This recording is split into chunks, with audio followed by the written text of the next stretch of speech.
Greetings and welcome, Old World Explorers, to another live broadcast. In this video, we are going to be taking a look at locations requested by viewers. Hey, Kathy, good to see you there. We're going to begin, though, just taking a quick look at the channel. And here we have my most recent video, which I released yesterday, was a re-release. I did a little bit of editing on it, but not a lot. I've had criticism that the music's too loud in the background and things like that. I am sort of taking steps to remedy that these days. But I felt the need to re-release it. It's this one here, the War for the World historical fiction. Casts a little light on H.G. Wells and the people that surrounded him. But it really gets into what happened in the 1800s, what possibly happened in the 1800s, and then the effort to cover that up, and then the move toward the modern age, I suppose. So I felt the need to re-release that for a lot of new eyes on the channel. That was a summer release last year. So, and of course, a lot of the recent videos have been focusing a lot on different locations with the Old World series, I guess you could say, or zoning on a specific location, getting a lot of traction with Louisville and Indianapolis lately, Columbus as well. So that's nice. It's funny how some cities don't seem to take off and other ones do. Welcome to the chat here, guys. Random voice, appreciate that. I did put a lot of work into that one last summer. I remember I wanted it to work out, but yeah. So let's say some quick hellos here. How's the sound, guys? Can you hear me clearly? Just wanted to check, make sure it's not just my gums flapping here.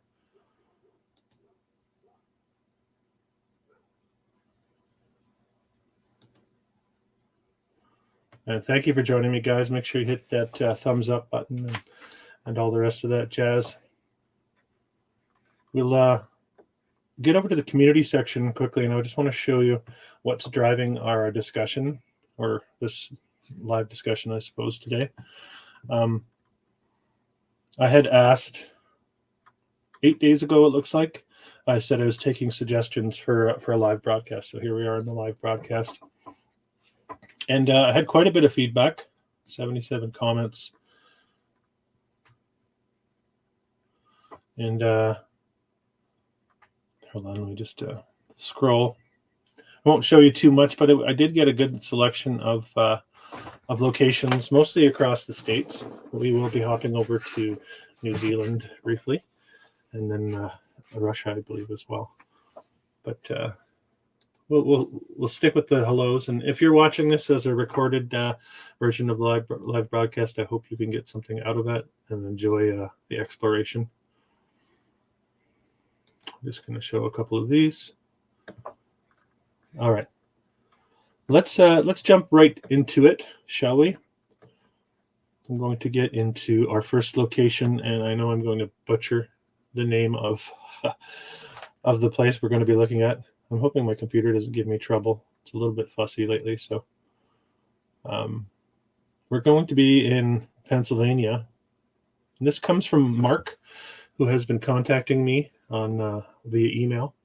Let me just mention now too, if you do have a boots on the ground pictures or footage that you want to share with me, feel free to share that with me via email, and I can get that in one of these live broadcasts. We're already jumping into the fires. So many fires this summer too. It's pretty interesting. Up where I am, I know across a lot of the states. Yeah, caused by many different reasons. A little suspicious in many cases, I think. Here's Kathy. The banks never burned. Would you look at that? That's interesting. We have some boots on the ground going on in Palm Beach, Matthew. Cool. I don't know if you feel like sharing them with me, or I'm up for it whenever whatever people have, I'd like to use the whatever platform I'm developing here. I'm just about to hit 10,000 subs on the channel, so more eyes on it, which is another reason why I re-released that video yesterday. Okay, let's get into the content here, and I'll try to keep an eye on the chat and see how it rolls along. So we're starting with, where is it? Perkasie and Sellersville. You can see it up here. And guys, if you've been to the area or know anything about the area, definitely throw it in the chat. I always appreciate that. I don't know anything about these locations. Would love to visit them all, but I haven't been to many of these places. Well, let me show you where I am in case you didn't know. Let's zoom out across the continent. I'm up here in Prince George, British Columbia, Canada. There isn't a lot going on up there as far as old world buildings or remains. You have to really come down into this area, come over into this area before you start seeing anything. So that's where I am, and that's why my videos are predominantly these types of investigations. Those of you that live in these locations, though, certainly encourage you to go check it out. And like I said, happy to provide a place for you to share those visuals. Okay, back to what we were going to be looking at. So Perkasie and Sellersville. Let me get into my file here. We're going to take a look at some of the structures left over. And there's my good buddy Frankie. Always good to see you, bud. Oh, there's Ashley from Freya. Good to see you. Just getting started here, guys. Well, look at Matthew. I'm not at 10K yet, Matthew. They could easily cap me out at 9999. I heard they do those types of things as well. But yeah, I appreciate that though, for sure. And in my channel, I'm not monetized. I don't do any of that kind of stuff. I've got a pretty decent 9 to 5, and I'm not about to try to make a living doing this. So that's why my editing skills haven't got much better in a year and a half, I suppose. It's not my forte. So if anyone out there knows anything about editing videos that can give me a tutorial, I'll take it. Oh, JJ, good to see you.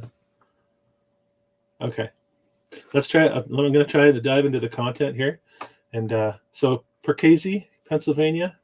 Anyone knows anything about it? Like I said, throw it in the chat. It looks like a very small location. I'm probably saying it wrong.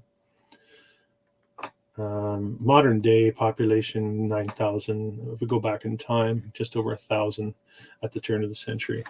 So not a lot going on. And again, this is from a viewer who emailed me. These are all visuals or boots on the ground pictures in this file from Mark. I'll leave the last name out because I don't know if Mark wanted to maintain anonymity or what. This is an interesting wall, wouldn't you say? Very strange way to build. Not making a lot of sense. I thought that was interesting, reminding me of something I saw in Victoria, British Columbia before, except for there were jagged rocks vertically placed like this.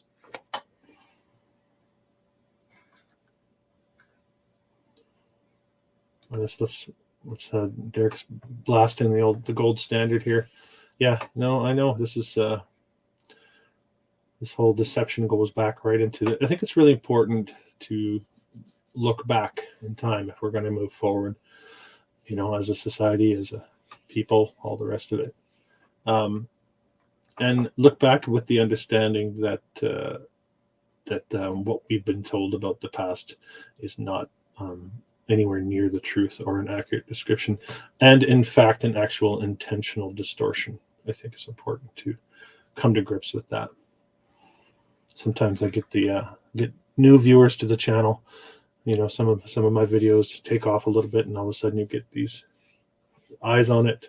People have no idea about the old world research, and it's very foreign to them. They really don't understand where I'm coming from with my dialogue and my videos, and I appreciate that. I understand that completely. If you haven't set foot in these waters, it would feel very foreign to you. So I have complete empathy with people who are just who don't know much about this. I definitely encourage people to not be afraid of the subject matter and get into it to explore that curiosity side, that imaginative side that we lose as we come out of childhood, right? We need to regain that. All right, let me move through some of these. Here I'm yabbering on again. I want you to see the visuals. So some interesting structures, brick structures. You have that stone or stone veneer over the arched windows.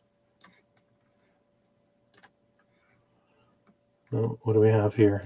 A fancy street vent.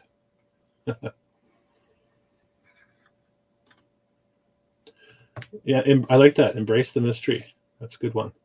It's really healthy to do so. I think once we get rid of any sort of apprehension and fear, a fear of looking silly, sounding silly, we can really shrug it off and we can really have a lot of fun with it. I suspect most of you in this chat or watching this are probably going through that process, or and are probably quite comfortable with the unknown as far as all this goes. So my goal though with the channel is to open the arms wider and get more people questioning the history of our realm, let's say. Shooting right down to the ground. Sure is, isn't it, Frankie? These things are everywhere, aren't they? Oh, and there's Mark's dog giving it a sniff down there. All right, I'm gonna roll through this a little bit quicker. Yeah, the window beneath that vent for sure.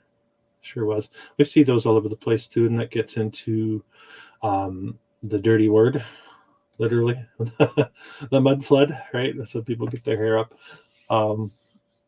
So my take on a lot of that is, I think, to me, in my mind, I'm quite settled on the fact that we are post-cataclysm. We are living in a post-cataclysm realm. Something happened here bigger than we can understand. Is that the biblical flood, or are these stories that we're told just portions of what actually happened? Are these all just sort of recollections of a major cataclysm, a series of cataclysms, or a major cataclysm that happened over such a long period of time that you could call it a series of cataclysms? There's all these debates, but we don't really need to debate that stuff because we don't know.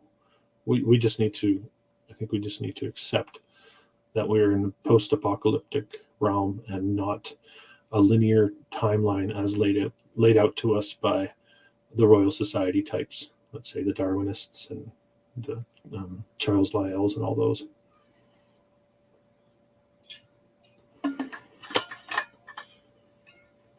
Okay. Stonework's got something to say here. Most are attached with a fondness or a distaste for certain periods in the past. Mm-hmm. It's funny because when you get arguments against, this theory, people anchor their arguments to a historical narrative that we're finding out is a deception, either a complete deception or a massive distortion of what may have actually occurred. And that's a logical fallacy as far as I'm concerned, to use what we know to be an inaccurate past as an anchor of truth.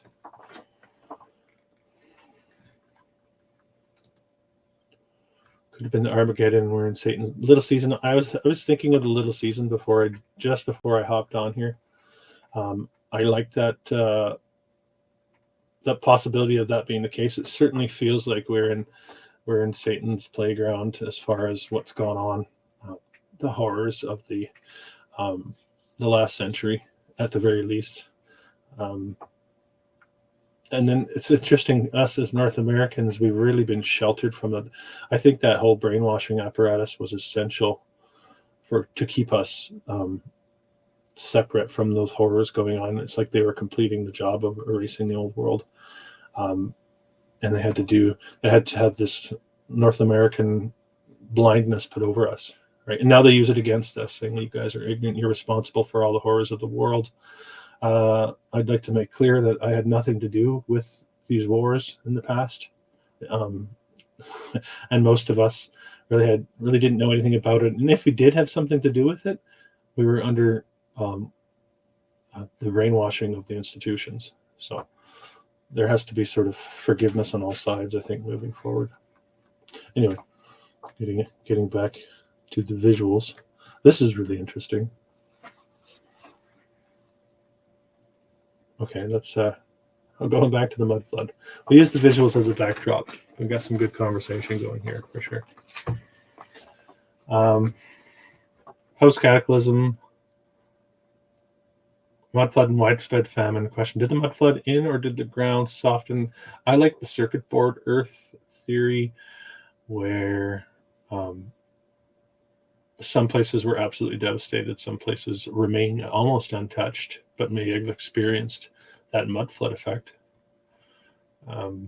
Water, I think, had a lot to do with it. I don't really get into the liquefaction thing as far as these things sinking.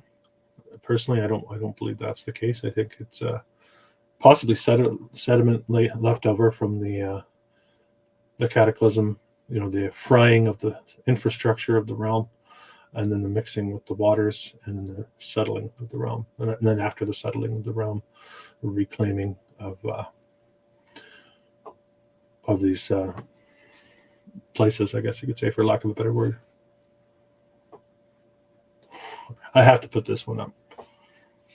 Time to crack a beer and travel back in time. Let's do it. Right. I got my water, but not a big beer guy these days. I smoke like a chimney, though. I'll tell you. I don't know if the smoking thing gets me too. Like, why? You know, if we're in a, I don't want to get into it. Actually, they might strike my channel for that. I'm gonna leave it alone. I'm gonna mirror this channel on Rumble after I hit 10K, I think, too, and I might have some more uncensored conversations over on Rumble. Thinking about that. This is an interesting comment too. 1933. So I've been watching Aurelian's channel quite a bit lately too, and he gets into a lot of the Art Deco period buildings that were shooting up in like ridiculously short time periods during the Great Depression and things like that. And I've touched on that too in my videos, and it feels so close to us in time, like it's almost 100 years, less than 100 years. So it's almost really difficult for a lot of people to believe that the deception could be so recent, which brings me back to World War II and what that actually was, like a hard memory wipe. That's sort of the anchor of my theory as far as, and then you have to wonder about the whole Philadelphia experiment thing, which I haven't dug into yet. Michelle Gibson mentioned it when I had my chat with her, and I need to do a little research on that because I don't really know anything about it. But the timeline there fits. And then you have to wonder if we have several timelines overlapping each other. You know, it gets it pretty in depth. If you're just tuning in and you're not into this research, you must be thinking, what the heck is this guy talking about? But yeah.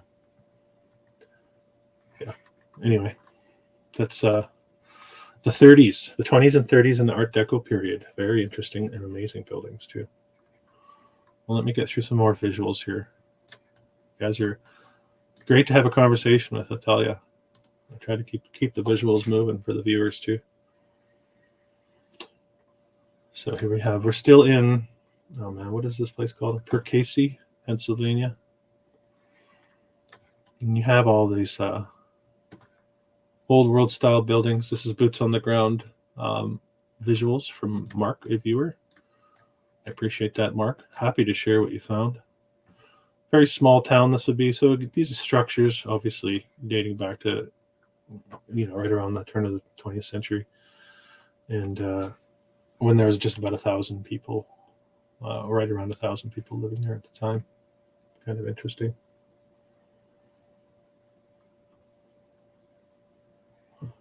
It's just, again, interesting. This, you see how jagged this is. This is reminding me of that wall I saw in Victoria again. So I wonder if post-cataclysm, and it forms out this way with some sort of electrification. Maybe it was once bricks, or was it just laid that way? Hard to say in that case. Makes you think, for sure.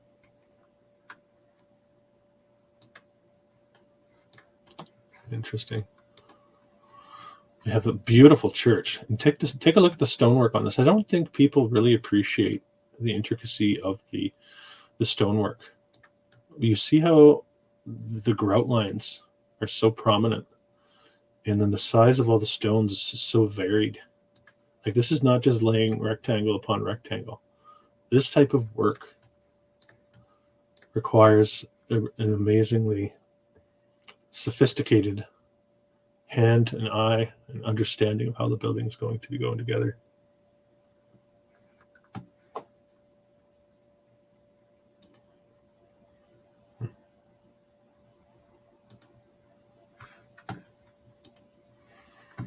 More stonework here. Several churches in the area, all displaying this type of stonework. I'm sure that area of the States has got a lot of this to offer. So what we're suggesting, I was waiting for something like this. The Sears catalog has different stones. You can get the 2-inch, the 4-inch, the 6-inch, and the 8-inch. And you can mix them all up, or you can buy them in preformed panels, right? Yeah. So many of us in this area of research are doing the math on how long it would take to build these, how much skilled workers you would need to build these, and the bottom's really fallen out of the narrative for so much of this. They tried to squeeze this all into a short timeline, and that's the problem, and that's the mistake they made, is trying to fit it all into that short period of time. If they had more time, they could have stretched out that narrative, and for some reason they didn't do that.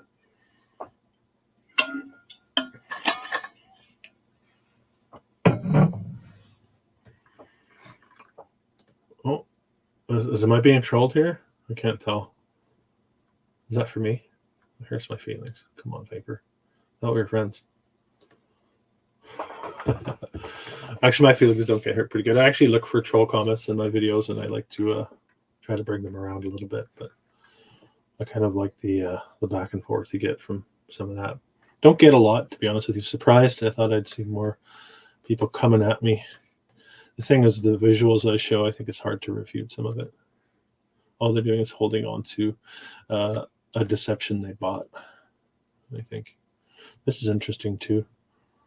Some sort of residential area, and you have that stonework again, and you have these arched openings. Oh, a few more. Let's Old World Georgia, good to see you. Old World Billy Goat. Thank you, appreciate that. Oh, Nico, Galveston County, beautiful down there. I don't know if it still is, but it was. Galveston, unbelievable. I got to do a trip one day across the States and see how many of you guys I could meet. Bring the fam jam. Okay, let's get through a little bit more of this area. I want to show them. Mark did a lot of hard work with his boots on the ground, so some interesting old world infrastructure. You see the bricked up openings here on the side. Borough of Perkasie. Trying to keep an eye on the chat here too, guys. There should be like a bell. So if you can feel like you got a really, really important chat, you can like ring a bell. But then the bell would be going off way too much, probably. This is interesting too. Is that patchwork or is that damage? Hard to say. I see a little bit of chat about Galveston Race. Was it the hurricane? 1904, maybe? Supposedly the worst natural disaster in American history. I think it was a big reset event. I think a lot of these natural disasters, I think are induced, or have been induced, or used, for whichever way you want to look at it. I've got a San Francisco video coming up, and of course you have the big quake of 06, and then the hurried rebuilding of it. It's absolutely ridiculous, that whole story that we're given about it. It's like they call it a natural disaster to alleviate their guilt in the destruction process, right? They have to hide the fact that it's being done intentionally. All right, that's how I see it anyway. Another church, beautiful. Wow, that is spectacular. It's such a small town, building so many of these structures. No, I don't think that's how it happened. I think that many of these structures were remnants of a previous civilization that was basically dug out of the ashes. And yeah, they probably had more time in the eastern seaboard to clean things up, to fix things up. Of course they did, because they came from east to west, as far as we're told. I don't want to anchor or hang my hat on anything really with this research, because you can't say anything for sure, especially when you look at it, San Francisco. It's like, well, really, 1940 or 1849, there's nothing, and 20 years later, you have basically North American Paris again. I know I called Montreal the North American Paris, but there's a lot of Parises. Okay, let's jump over to. Okay, this is going to be a real treat. So that was Perkasie. I have more. Actually, I'll do one more. Another church in Perkasie.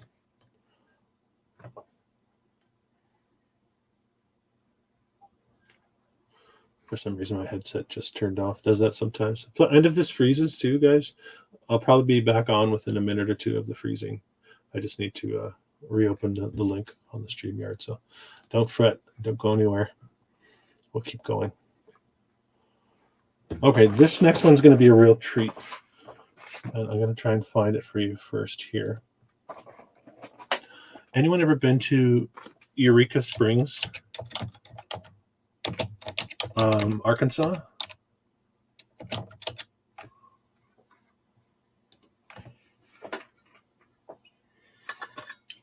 All right, spamming the chat. Jojo, you're gone.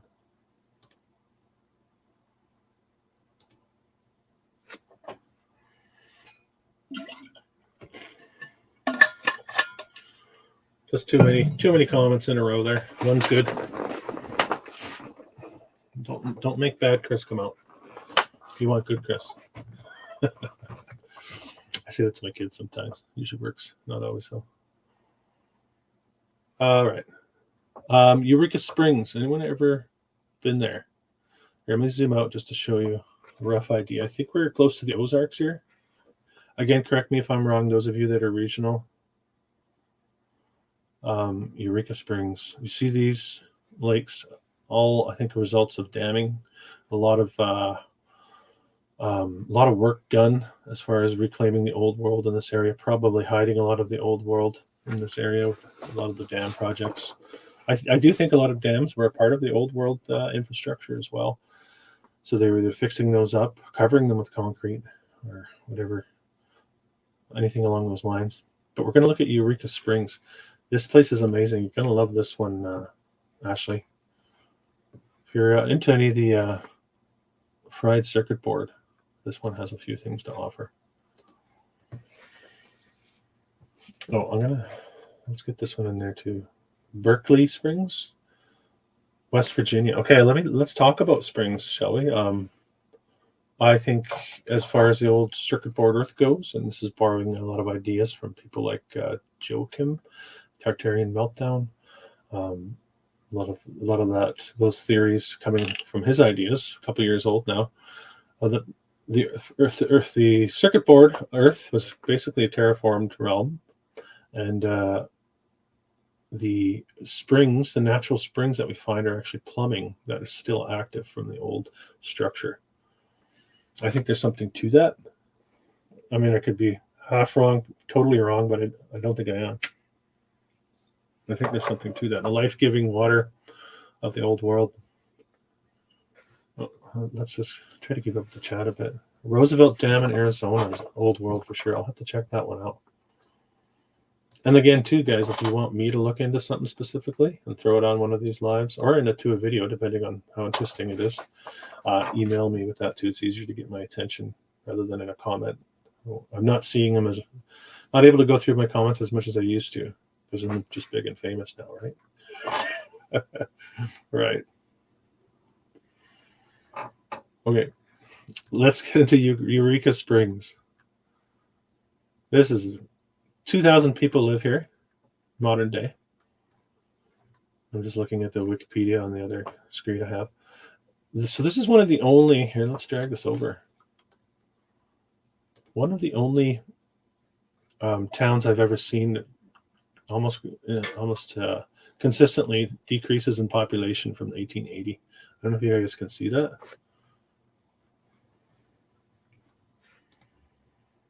Mary saying hello from Scottsdale. Am I going too fast here, guys? I don't know. Should I slow down a little bit and chill, or let me know? I feel like I got to cover all this stuff in an amount of time, but I don't really, I guess. Yeah, hit the like button, guys. If you're in here for the chat, we're having a good time. There's a lot of interesting, knowledgeable people in the chat as well into the old world subject. So if you're just learning about old world, there's so much to see. There's a lot more on it this year than there was last year at this time, I'd say, and the year before, and the year before that. This is a growing field of research. So certainly encourage you to explore it. It's really fun, and the architecture is spectacular. Yeah, and the ideas are uplifting. The reason I do this, I get sometimes people comment and say it's really depressing to think about this. It's like, I understand that aspect of it, but to me it's uplifting. I think it actually breathes life into our soul, because it's like a pat on the back to you. Hey, humanity, you are able to achieve much more than you're doing right now. That's how I look at this research, and that's why I do it. You know, and people that want to come and say, "Oh, we were never great," you know, it's like a self-defeating attitude. Once you get into this research, nothing's boring, and it's very uplifting work, I think. So certainly encourage you to get into it if you're just getting started. We got a comment here. Internet person. Comment here. Niagara Falls was frozen. It was clearly a dam. Yeah, Niagara Falls is a ridiculous anomaly. The whole thing is structure, I think, and it can be proven. So with a lot of photographs, the structures built right into the hillside, I suppose you could say. Places like Rochester, New York, all in that area, also displaying much of that type of architecture. Yeah, we're going to make it all great again, right? It's all going to be great again. And all we have to do is recognize that we've had the wool pulled over our eyes. And I think that's it. I think all we need to do is accept it. And then we could easily move on together, get past it.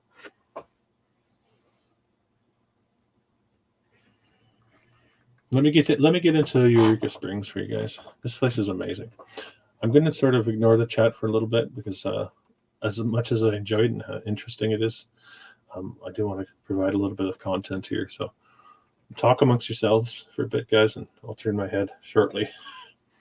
Eureka Springs. What do they call it? They call it, sorry, the Little Switzerland of America, or the Stair Step Town, they call this place. Now, I love this one.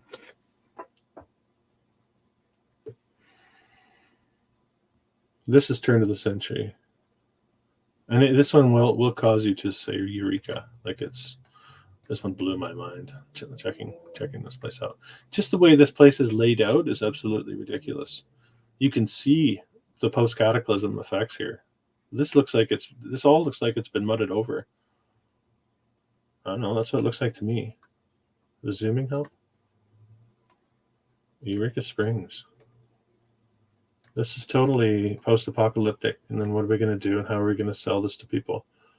Are we going to get the military to come in and drop a few bombs and call it wilderness? Or are we going to call it a little resort town with the springs in it? Right? All right.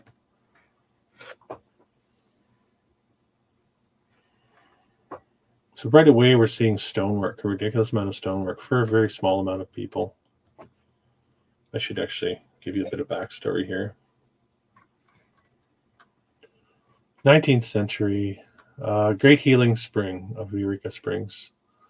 Yeah, okay.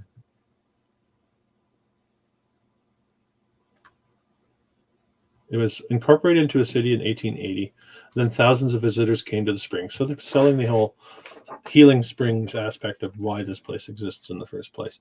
Much like I did one on Saratoga Springs, New York, which is ridiculous, like a small town city in New York. At one point in time, it had the largest hotel in the world, apparently.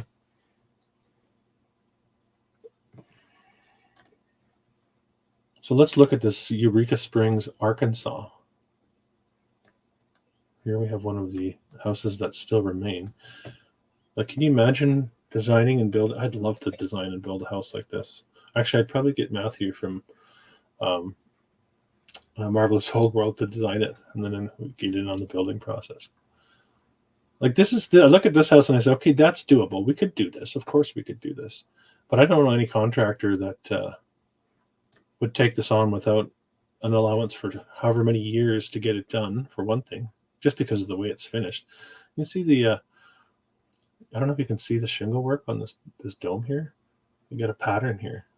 Anytime you add this type of detail to the building process, the timeline and the labor costs go way up, way up. Yeah, it is a beautiful house.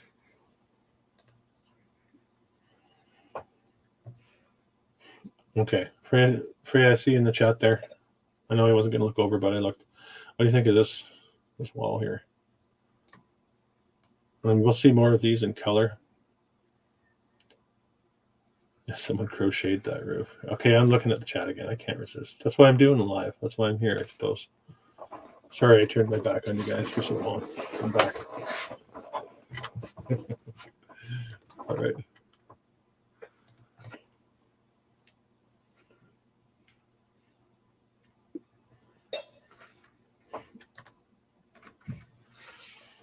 All right, I'll give you a second here. This one I find is interesting because I think we're looking at 3 different stages of Cataclysm leftovers here. I think on the left, we would call that natural formation, some sort of, however many thousands, millions of years of whatever, blah, blah, blah. And then we have somewhat intact or quite intact stone wall, sorry. And then we have something that's turning to what we might call rubble, but dry stacked stone look to it.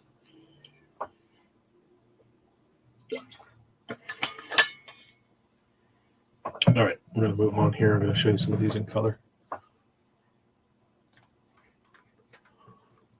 So we've got a little church. Remember the size of the town too, right? And take a look at the stonework here. I mean, it actually seems completely illogical to build in such a manner. Let's see how all this goes together here. Anyone who's ever, any masons out there, well, not those kind, but the ones that actually work with stone, brick. What do you think of that? Difficult, bordering on a ridiculous. Why would you ever do it that way? It would never be in a plan to create that design in the stone on the front. That's interesting. So early days, Eureka Springs, Arkansas. You see the brickwork here, the arches, right? You see the stonework, you can barely make it out here.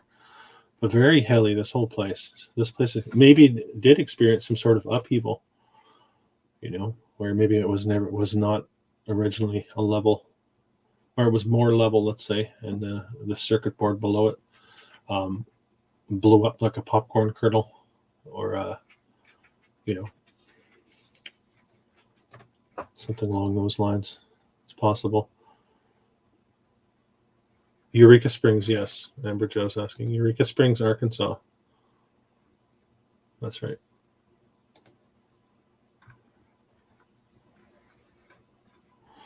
There's another look at that dry stack stone. You can see here in the foreground, right here on the right, somewhere in between rock wall and what we're going to call, you can see actually the mortar lines in the stone there.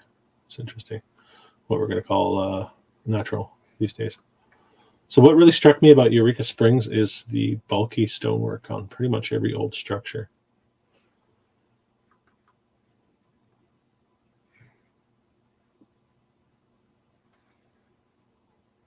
Yeah. Amazing. I have a dam nearby, a couple dams nearby, and stone stacked dams as well, guys. So those of you who live in those areas that have these strange canals and like these dams and like mini waterfalls, I don't know what to call them. That's all old world infrastructure, I think. So if you can ever get any boots on the ground on that and send it to me, I'd love to throw together a video on what's out there, because this is ridiculous. Like, I'm sure they very poorly explain how this was built and when this was built. It's a ridiculous project. Here we see it from the other side. You can see the stonework down here.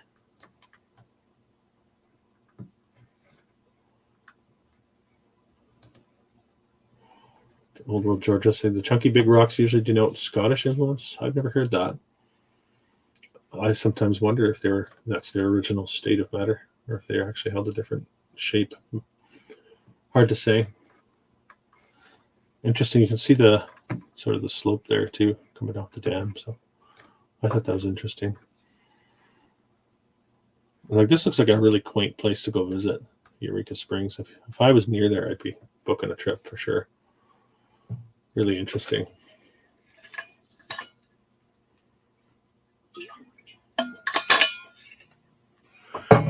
Okay, you can see a bit of rock wall here. Maybe you could pass that off as just filling in. We're going to keep going. This is really good. This is, I like this. This is almost perfect. So you're seeing now this flat stacked but bulgy stone, and then you're seeing a bulge here. And this is actually where the water springs out.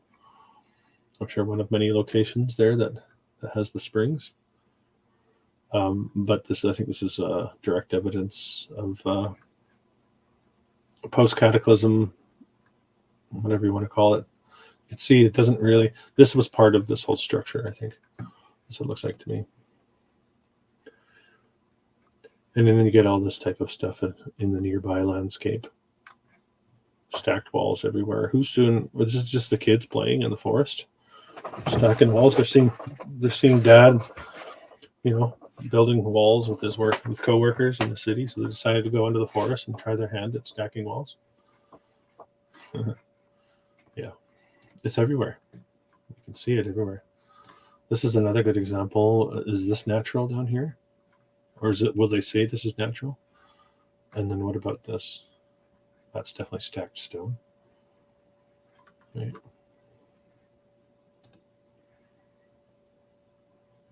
Again, too, we have stacked stone. What they'll say is natural. So I don't know. You tell me. What do you think?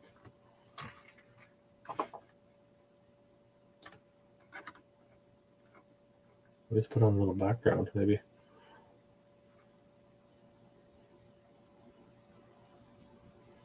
I don't know about you guys, but I'm in love with the old world. I'm in love with the old world. I'm in love with the old world. I sure am. In love with the old world. Yeah, that's a Canadian band, actually, Tragically Hip. If you're in the States and you're not familiar with them, you should check them out. Lead singer passed away a couple of years back, but I suggest the best Canada's ever had to offer as far as musical entertainment goes.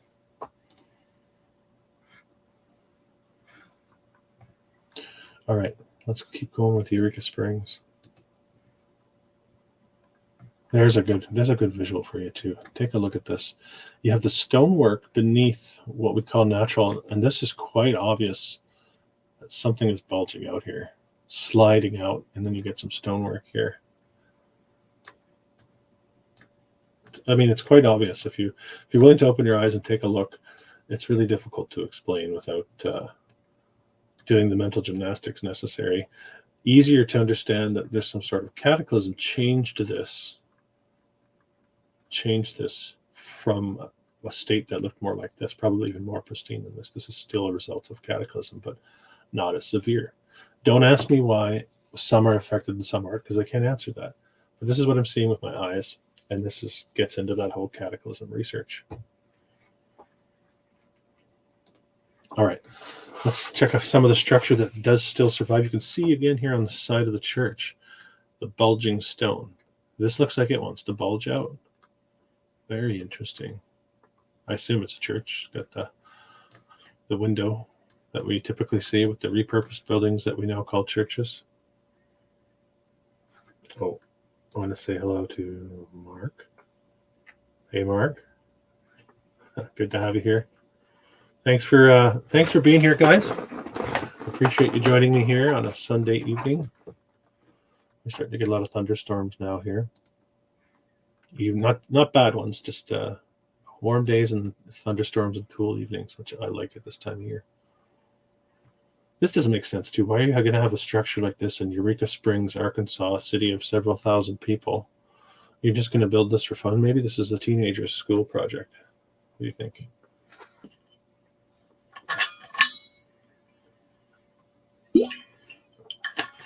Yeah. Did I freeze? Can you guys still hear me?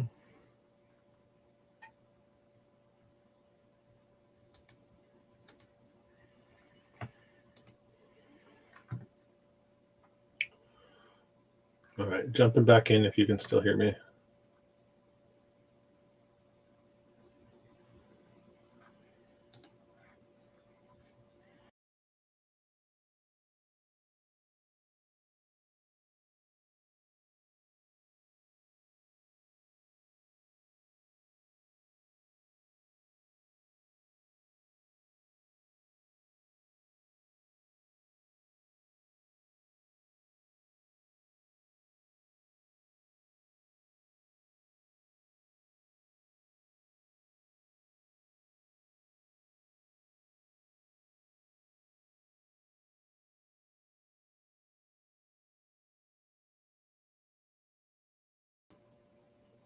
Okay.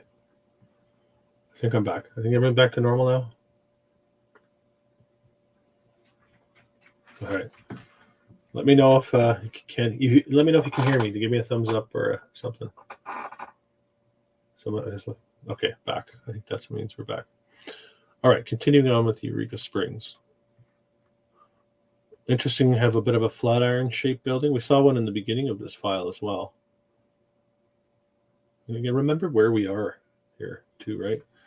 Let's go back to, this is looking like rural Arkansas. Correct me if I'm wrong. I mean, I guess we're not that far from Huntsville, but I don't think there's much going on up here as far as population goes and all the rest of it. So it seems ridiculous to have these types of buildings in such a remote location, except for the fact that there's a natural spring there and it drew people to it, or so we'll be told. All right, nice to see the thumbs up. And actually, I don't know if I noticed it froze until maybe it was too late. Check out the finish on this one as well, reminding of the old Russian houses. That is amazing fascia. I can't imagine if somebody asked to have their fascia designed like this. I just can't imagine the costing, the time. And this is going back to early power tool days too, right? Interesting. I have heard people criticize too, say, well, it wasn't just electricity that powered these tools. We had other means. We had steam. I realize all that kind of stuff, but we use hydraulic, diesel-powered, heavy-duty machinery these days, and it really has cut the build times down in many areas. So it's not so much. I mean, the power tools, yes, for sure. Anytime you try to mill stone or anything like that, you need a lot of electricity, a lot of water. But yeah, the heavy-duty machinery that we use today has really expedited the excavation process and all that stuff. Let's see here. Not much populations there. We're Geneva. Hi, Geneva. Where I grew up in Morrilton, only 5,000 people, and that was also the average. Okay.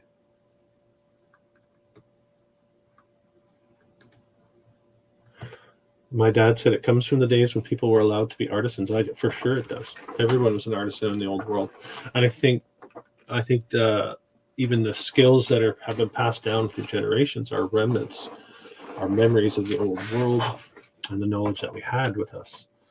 And I do not think this is a separate people. Some people say that wasn't us, and people will mock it and say, "Oh, I think it was alien," or "Do you think it was aliens?" or anything like that. No, I think it was us. Is who we are, but we're at a different level of consciousness, a different way of being, a different value system, and all of those things have been changed on purpose to allow for the matrix system that we find ourselves under today. The whole state of Arkansas is like driving through the country. Everywhere you go, not much population for the area of land. Yeah, but the country really is just infrastructure, isn't it, Mark? I've seen a lot of your videos. Mark does some amazing boots on the ground, actually, where he'll walk into the forest and you think it's just a forest until you scrape away some of the leaves, and then you find metal sticking out, you find water flowing, rust and brick, and it's everywhere. Once you see it, you can't unsee it. Nobody goes back. Nobody goes back into that bottle once you get into this research, guys. You can't. You just can't. Yeah, I like this comment too. The revealing of information is accelerating exponentially. I actually have a video I'm going to play for you guys that sort of talks about this, because I think we are in a great battle. Dark and light, all the rest of it, good and evil. So this is a clip from the researcher Michael Tsarian. I don't know if you're aware of his work. He has done some very interesting work over the years regarding uncovering the truth or truths. So this is here. Let's just check this out. They can't win because, as I've all said in my other metaphysical work, evil contains within it the seeds of its own destruction. And one really needs to meditate on that deeply and also see it applied in your own life with the tossers that surround us and all the evil injustices that are done even in plain view. Watch that experience. Watch what happens to a person that who's evil and ruthless and negative. Just observe it. And you'll notice that this is in fact the case. And it's certainly the case up the fractal. Evil contains within it the seed of its own destruction. The moment that you take that kind of anti-human negative stance, you're just waving a red flag to nature, go come and get me, which is exactly what's happening now, called the age of revealing and the age of awakening. All the message that somebody like me can give is, can you please get into the spirit of that? Because it's happening anyway. And you can either get into sync with it, or you can just sit there and be smashed when, the river takes a turn. Your ego boat, right, will be smashed. Can you let go of the shores, like the Hopi prophecy says? Can you let go of the oars and go with that flow? Because it's a very dynamic flow, and it will handle it. All right. So I've always liked that little blurb from him. I think he says it quite well. We got to handle the flow. We just got to get into the flow of a fear. It's a fearlessness, right? We're not afraid to be wrong, and we're on an adventure. It's not boring. It's not mundane. It's amazing and full of all sorts of adventure. You can see back here again. The hillside, look at this, under the trees. You see the trees growing on top of these? You can see this, this is literally wall right here. Like this is what we would call wall. And then you have this, and then you have the trees growing. Which begs the question, when did this all happen? Speaking of that, I'll show you another video. I just uploaded this today, right on that topic, so it's perfect.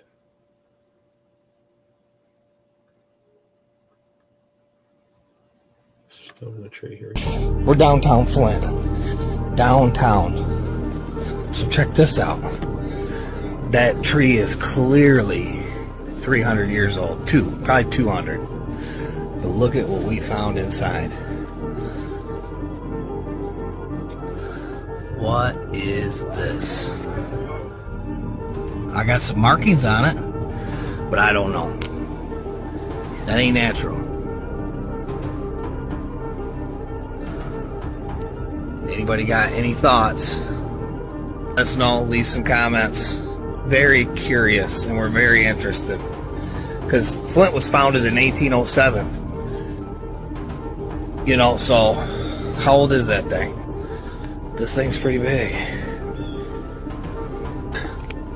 It goes down pretty far.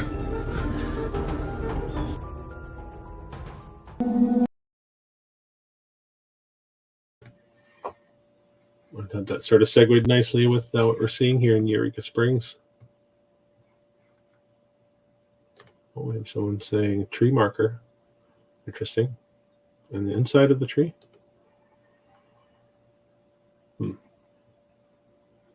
Oh, let's address this one too, giants. Yeah, no, I'm not saying that it was just us. Again, anything that they fictionalize for us, there has to be a seed of truth. And I do think Tolkien actually knew a lot of, or had access to a lot of what our true past was. I knew he wasn't allowed to foreclose that, so did it through fiction. And I think a lot of good artists do reveal these truths that they come to in fiction, or through their art, let's say. And I think that is what a true artist is.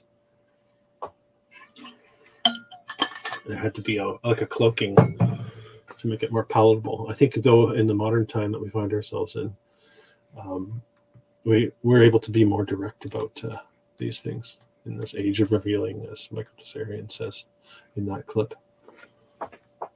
More Eureka Springs. These are ridiculous. Really, really ridiculous.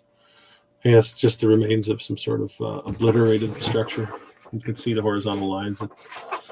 I don't know what conventional geology would say about this, but if I'm offending your sensibilities as a geologist or someone who's interested in that discipline, I don't know what to tell you. They lied from the start about all of this, and we're just forced to go along with it to maintain our professional status. Really, that's how I see it. The early, Timothy Hutton? Those characters early on, really, I think their intention was to distort the truth, and everything gets built on these Royal Society types.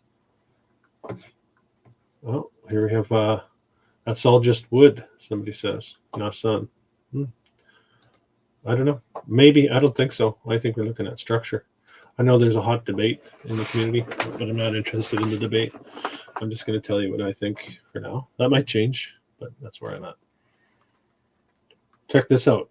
Cliff Cottage. Again, amazing. Beautiful finishing. Ooh, look at all this. Again, reminding me very much of what we see in Russia.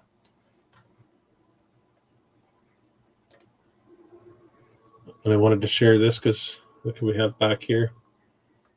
This is in a museum in Eureka Springs. Let's go back to some comments. Learning to wake up is scary at first and then depressing. But then it gets better and more knowledge is constantly desired. Absolutely. We get hungry, don't we? Once you're awake to it, there's definitely an uncomfortable feeling. I think a lot of people get close to committing and then they just get afraid and move back into the comfort zone of professional sports and Netflix and chill and whatever else you want to call it. Not to say that I don't enjoy those things sometimes too, but those things can really control our reality. Mark, you should go in, try and get a degree actually with what you're seeing, and see if you can teach a course at the local university on meltology. Universities are in trouble right now, guys, because of this medium. Actually, right? They're scrambling. I think there needs to be a major overhaul with a lot of the way that we learn in our society, right? Oh, I have someone talking about the mud fossils. Yeah, Roger, Mud Falls University. Not a fan, to be honest, but if you are, that's fine. There are certain cases that look very convincing, and other times that it doesn't work for me. So for me, it's all about if it resonates. If it resonates with you, that's fine. You get into it. I've tried it, and it doesn't resonate with me. This sort of angle on it all resonates with me, and I'm sure we're all partially right and partially wrong about all of this stuff. So that's not to call Roger down or anything like that, or anyone who believes that. It's not for me right now. Hey, Mark, Montrose is next. So Mark here has been commenting on many of my videos about Montrose, Colorado. So after Eureka Springs, we'll get into Montrose. Yeah, Kathy's asking, what's Tesla doing there? This is Tesla Violet Ray machine. This is their little museum in Eureka Springs. I thought it was interesting. I saw him on the wall there, so I kept the picture. Violet Ray machine. Very interesting. Early model dated 1923. Health, vitality, and beauty. The magic of violet rays. Is that ultraviolet? It's interesting. Oh, this is a good comment. The collapses are collapsing. Are they ever? All we have to do, guys, is sit back and converse with each other about it and just peel it all back. I wouldn't say we have to sit back. We definitely have to actively speak our truth, I think. But connecting is very important and in this matter, I think. I think that we're looking at the controlled demolition of the cabal. Hopefully I don't get in trouble for saying that. If I do, I'll just go rumble full time. Whatever. I'm at the point now where I don't know. Whatever. Old wall. Okay, here's another building in Eureka Springs. Amazing, right? For such a small town, you see all the stonework again down here, and then the slope of the building. You know, very interesting. This is a hotel there. Man, would I love to stay in that hotel. Okay, one of many arches that you find in that area.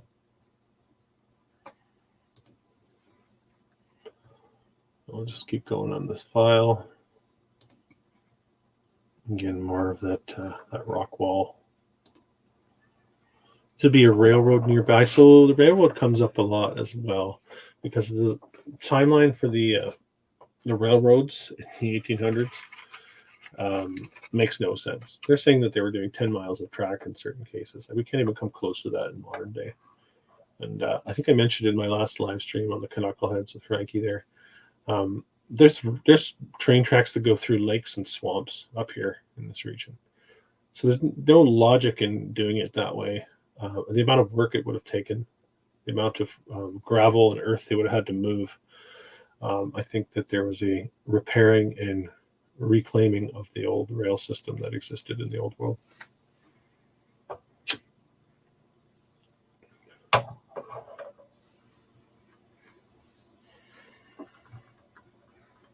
Here, let me get this one in there. Collective mission of individual journeys. It absolutely is. And we don't, once we start saying we know for sure, we don't know anything at all. As long as we can hold that thought in our heads, I think we're doing just fine. Beautiful. Look at this. This is where they used to play music in Eureka Springs, Arkansas. Who did they have to do the heavy lifting for all the stonework? You know?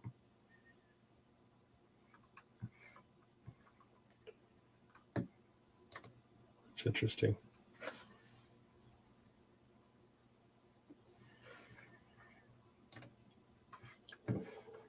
Yeah, the world under our feet. So they had to distort everything dramatically. It's like the Führer. I don't even want to say his name because they come after my channel for that. But what did he say? The bigger the lie, the more people will believe it. Like this lie is massive. This is a monumental lie. The only other lie that compares to it, I think, is the shape of the realm. I won't get into that right now, but I do call it realm. So maybe there's a hint in what direction I lean. I think, but it is all part of the same deception, actually.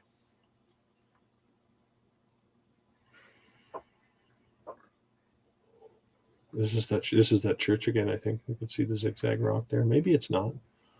That's another one that's ridiculous.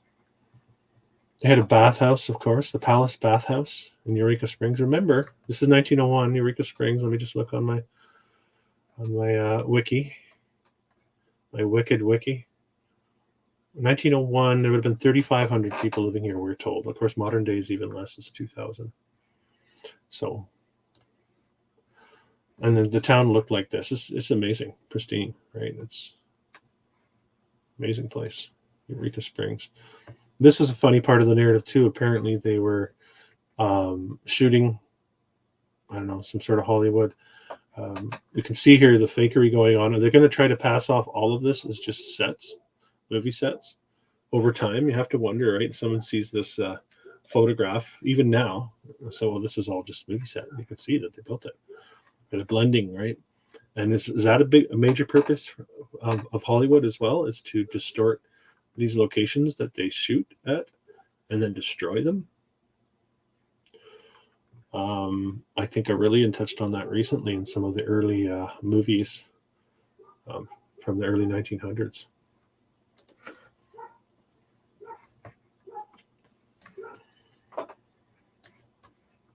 There's the rock wall up there, above, around, and below, but they just felt like they had to work around this big blob of ancient geology.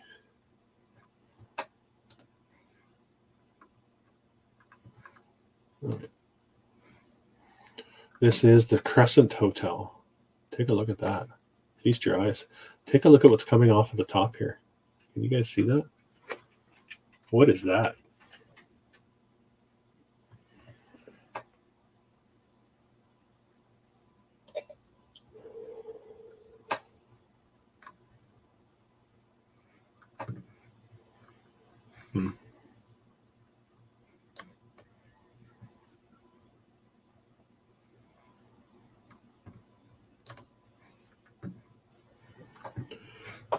There's a question, was this a free banking society? Well, I think banking is a major part of their control system, right? So banking, but they had to distort the past to be able to justify it, right? So once you control all that finance, and you can control the perception of the people in the realm itself. So I think they're actually manipulating our consciousness to create the reality that they need to maintain control here. So as we break from that control system, they get weaker, and more of us are breaking, which is why I do this channel. So to encourage more people to turn away from that deceptive system, that reality, because it is a reality that they've placed on us. Maybe that's why it feels like we're in two different timelines now. We're in that middle state where both still exist, but theirs is weakening and ours is growing stronger, and we're going to get it back. We're going to get it back eventually, just like a pendulum swings. Look at this.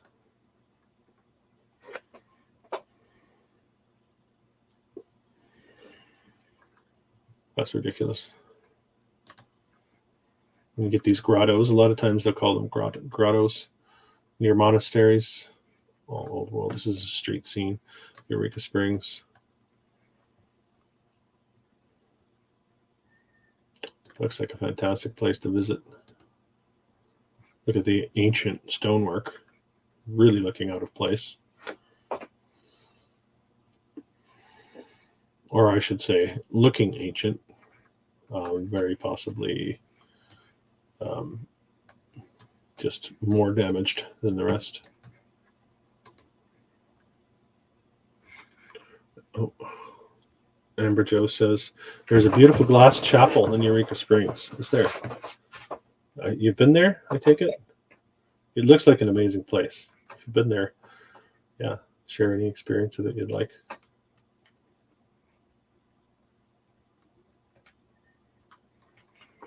Check this one out. All right, let's get a little closer to it.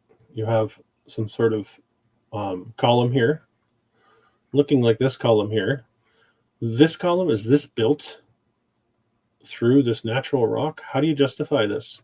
Those of you who don't see or believe the Cataclysm end of it, how do you explain this?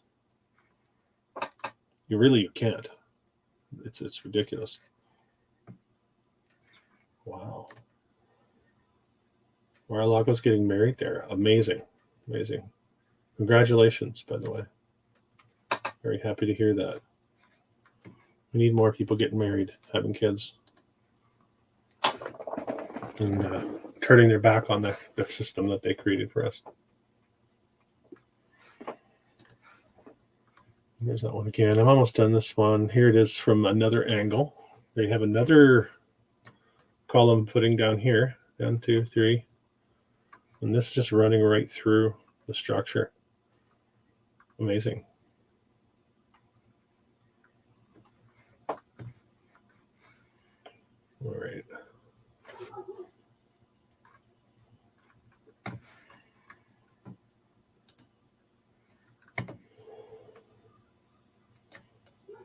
Nice. A few more shots of Eureka Springs before we say goodbye. that's definitely on my list of places to go check out. This is the auditorium. You can see all the stonework here as I zoom in. Stone or fried brick, whatever you want to call it. Yeah, still Eureka. Yeah, we're almost done Eureka. We're going to move on to Montrose, Colorado pretty soon here. Coming to the end. More stone structures. This is all Eureka, yeah. It's kind of ridiculous. Such a small place. Everything's made of stone in Eureka Springs.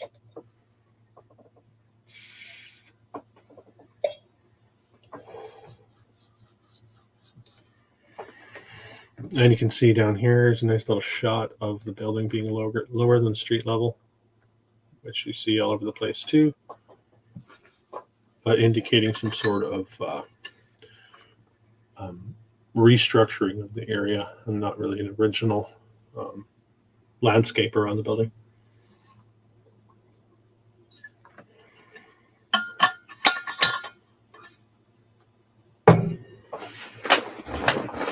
Okay.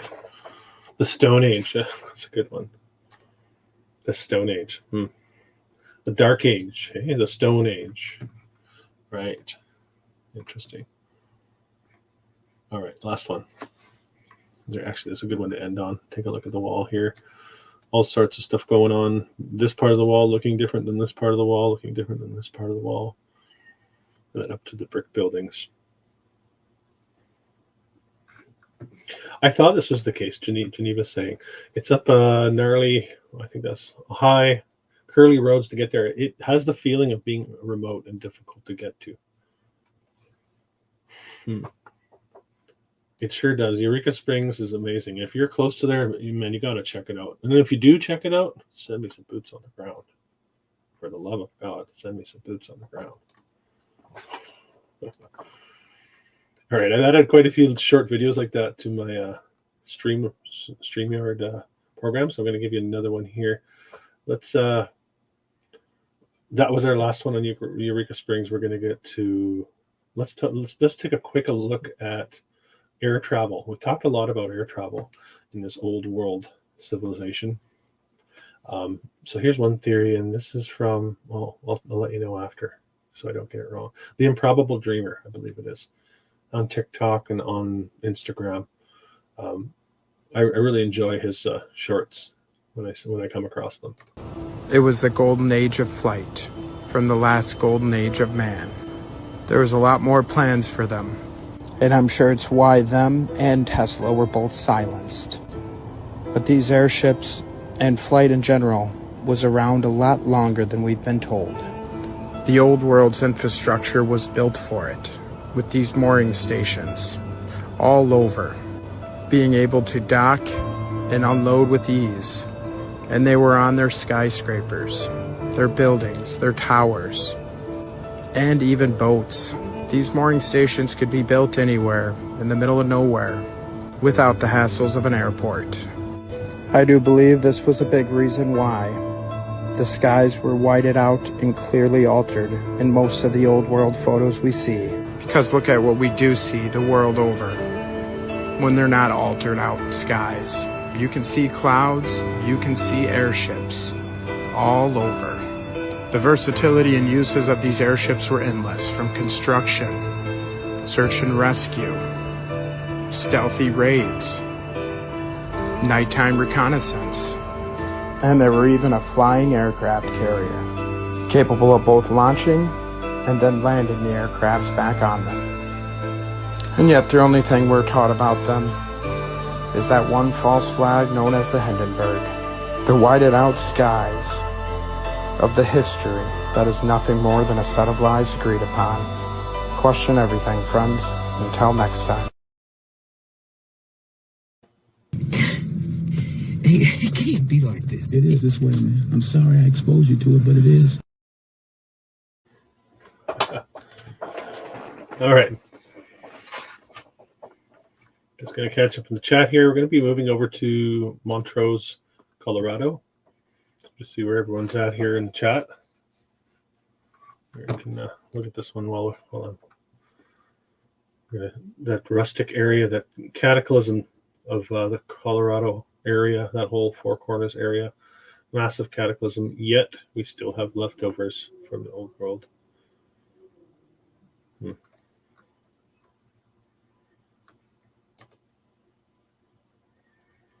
Yes, we will reclaim our history and our world. We're doing so. We're doing so by not being afraid, right? Remember, they use fear as a control mechanism. We don't care what people think or say about how we're perceived. That's really, you can see how they use Hollywood and physical perception, what somebody looks like, as a control mechanism. They have you obsessed with what you look like. Of course, they have the whole Victoria's Secret, all that type of stuff. What's Victoria's Secret? If you know, you know. But it's unattainable. They have you trying to attain the unattainable for a reason. So you're never satisfied. And that keeps you in a state of fear, and it keeps you from freeing yourself into looking at these types of things. So, all right.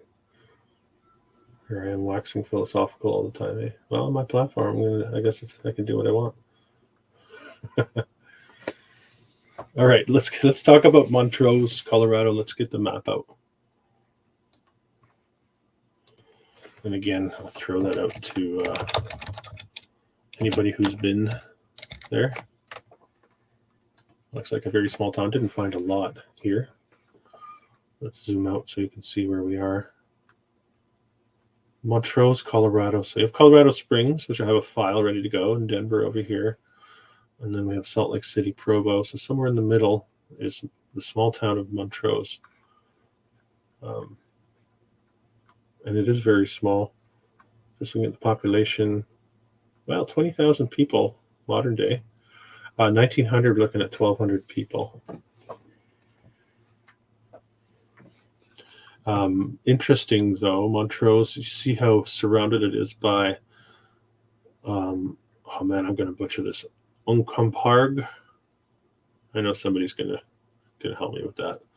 The Grand Mesa area, and then all the national forests around here, just screaming at us, Cataclysm, post-Cataclysm. And I do have a few of those in my file here. But this is a promise to, it was another Mark. So I hope you're still watching, Mark, and you don't have to put it in a comment in all my videos now. I have seen it, I just haven't got around to it till now. So we have one of these structures. Again, remember, only 1,200 people living here in 1900.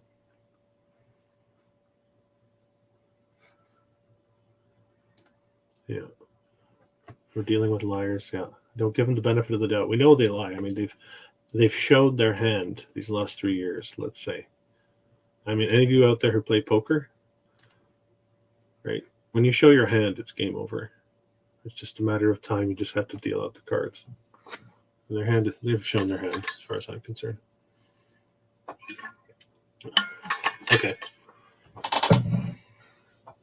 Montrose. I'm not sure, this is probably a municipal building, but you have that big sandstone look there.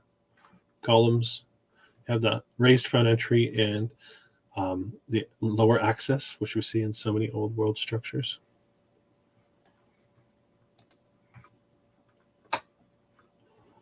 Another stone structure nearby. Sandstone structures. Very interesting.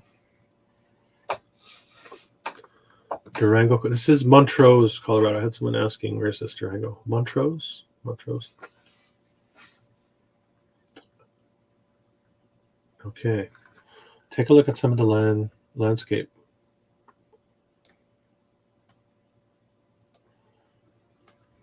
So again, the suggestion is we're looking at some sort of electrification in the realm.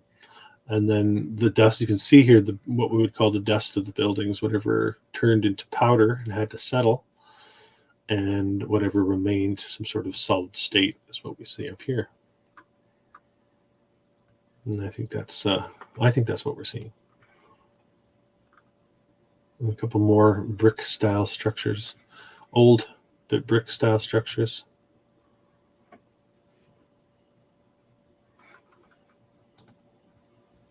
Yeah, they've shown their hand. they're attempting to press the reset button, but I think it's too late. Of course, not without its ups and downs, that's for sure. But we'll get there. An old church. Actually, let me try and throw on some background here. I did last time, but then when I listened to it on the replay, I couldn't even hear the music, so I don't know. I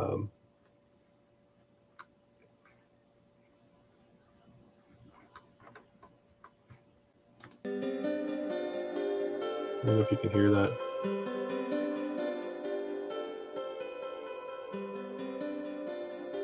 If I get consensus to turn it off, I'll turn it off. But can you hear the background music? I know I can hear it clearly in my headset, but I'm just curious.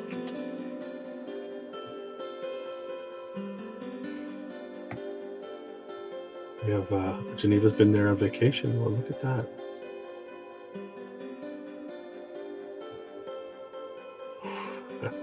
The grift of life. Everything's a grift. They monetize our time. You ever hear this phrase, time is money? Please don't say that. It's not true. That's what they want you to think.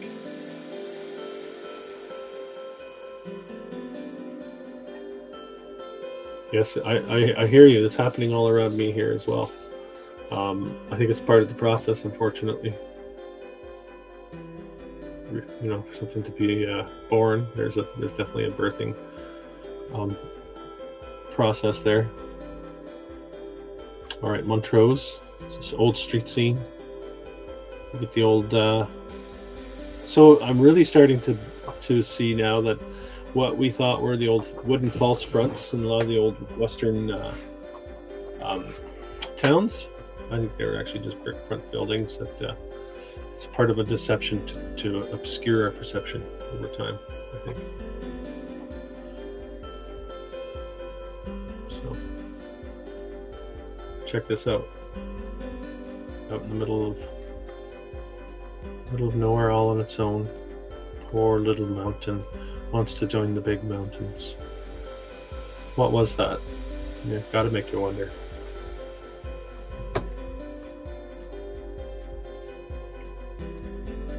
There's a few people talking about Nashville. I did do a Nashville video. And if you're kind of new to the channel, guys, scroll back to check out the old ones. I mean, I'm still a noob, let's be honest. I'm not really that good at making videos. But some of the earlier ones are going to be a little bit greener, I guess, and maybe I'll be a little bit nervous in the dialogue about it. I've been doing it for about a year and a half now, so I got quite a catalog. So I've hit a lot of the major cities in the States.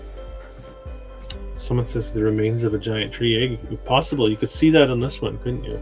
It's possible. Could be a part of it. It's hard. We don't know, right? We don't know what the realm. Maybe they had giant trees with all this infrastructure around it. Maybe they were all built around.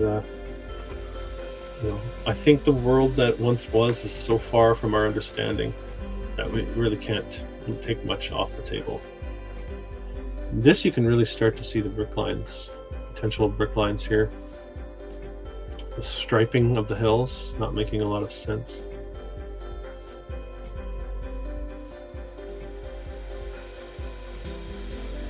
The street scene here of Montrose.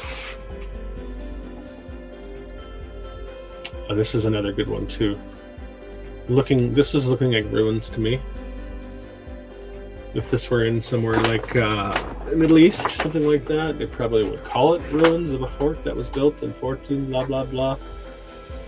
But we don't do that in Colorado because we don't have that history.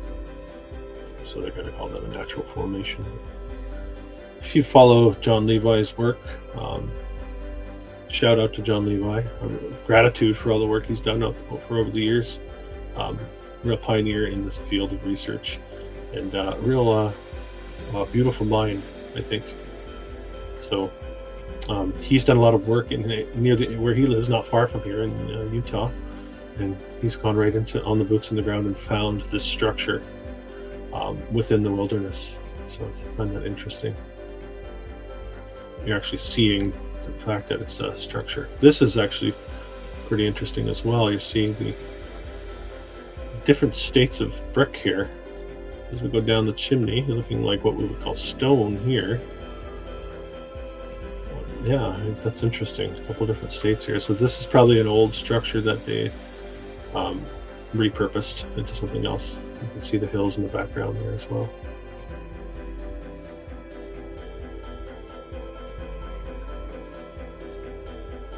So I'm talking about Jeff's talking about the state capitals. Yeah, state capitals are amazing structures. And they've also been sort of obscured from glorifying. It's not, you know, they're not really like put front and center. They're just sort of, a lot of this has just been sidebarred in our history of the continent because it just draws too many eyes. There's a lot of diversionary tactics going on, I think. I'm almost done with Montrose. One more. Nice small town in Colorado. Look for the Colorado Springs. That should be coming in the next month. We're all going to shift gears one more time, though. Let's take a look at the chat.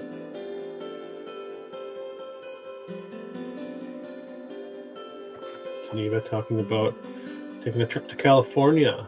Go to the Avenue of Giant Trees. Natural springs and oceans tell a story. Yeah, beautiful. Stephanie's talking about the Dallas Courthouse. Ridiculous castle. Yeah, I'm doing actually, I got a Fort Worth coming probably later this week. Fort Worth, Old World, Fort Worth, Texas. If I'm not mistaken, are they kind of the same city now, Fort Worth and Dallas? So they've been blended into a megalopolis or metropolis, whatever you want to call it. Correct me if I'm wrong. You know, I'm from northern Canada, so I'm just guessing here. So San Francisco, Fort Worth coming. Yeah, props to a couple of the research. Kairos has really blown the lid off of San Francisco. My God, in that area, California. Some of the work he's done, he's exposed the brick cliffside across from the old beach house, Sutro baths. Oh man, the leftover structure from the World's Fair. I can't remember. Palace of Fine Arts. Done some amazing work there. So, and then a mark, of course, just revealing it underneath our feet wherever we are. So my hats off to anyone else that's got the courage to do this type of research, because there's a courage aspect of it, right? You're going out on a limb. It's not certainly not a safe subject to broach at a societal level, you know. So it's there's definitely an element of courage. You have to be pretty thick-skinned, and you have to be pretty open-minded for sure. And it's easy to fall into trap. Try not to do that, and try not to hitch our wagon to any certainties. We are going now to a viewer requested location in New Zealand, Wamaro. Try it several ways and hopefully one sticks.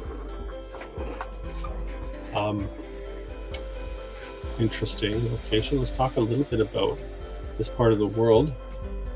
Speaking of pioneers in the field, Campbell's down in Australia from Autodidactic. He's been doing this for a long time. I want to give a shout out to Campbell as well at Autodidactic. He's done a lot of research into the old world. So somebody's mentioning the Hearst Castle. Oh. Amazing structure, old world, Hearst Castle for sure. Looked into that one. Okay, so here we are on the South Island of New Zealand.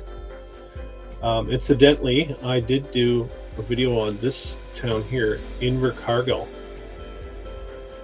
having a lot of old world structure. I'd been meaning to do one on Dunedin, a lot of old world structure there, and then we're looking at Oamaru in this video. So let's get over to the file. We're going to look at the types of structures in the South Island of New Zealand. Let me get you some details of this town. Right now it's a town of 14,000 people. Miss Nomer says, thank you for this forum. My pleasure. I'm really happy that you're here with me, guys. I really enjoy it. It's very uplifting to interact with like-minded people.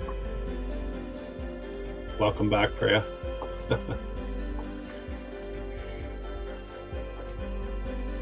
All right. All right. I almost feel bad. I'm missing some of the chat. Looks like good conversation there, guys.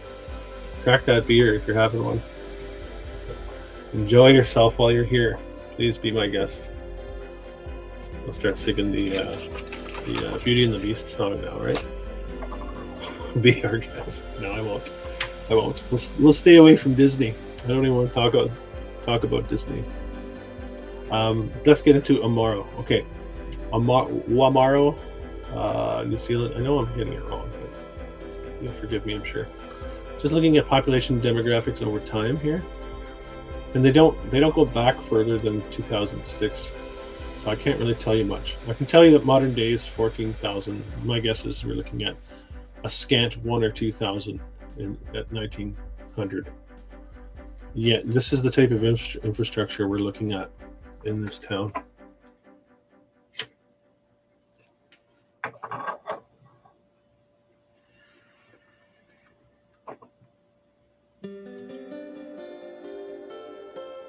Oh, this is moving. It's hard to keep up with. Before we get off Montrose, Mark says Delta, Colorado. Yeah, they're everywhere, Mark. The old world really is everywhere. It's pretty amazing. If you ever get out and want to do some boots on the ground, you can send me some pics. Anything that's anomalous or strange. I'll keep this forum going. Try to do maybe a monthly live at least. I do have my monthly live with Frankie over at New West Reset. We do Knuckleheads broadcast. I know the Americans maybe aren't as interested in us Canadians up here. The next one you're going to like, though. The next one we're going to be taking a look at the railway castle hotels, and they're mind blowers. They're narrative busters, I would say. So certainly worth tuning in. I'm not sure when that's coming, but it'll be in the next couple of weeks here. All right, Amaro. Easy to get sidetracked here, guys. Small town, New Zealand. I'm not that old. Let me get a timeline for you. They're telling us that the town was laid out in 1858. Named the streets after British rivers. And, yeah. I don't know. I don't like to get too much into the given historical narrative because I think I just don't trust it. Check out this one, the post office in Amaro. Does that look familiar? Look like something that could be anywhere in North America, really?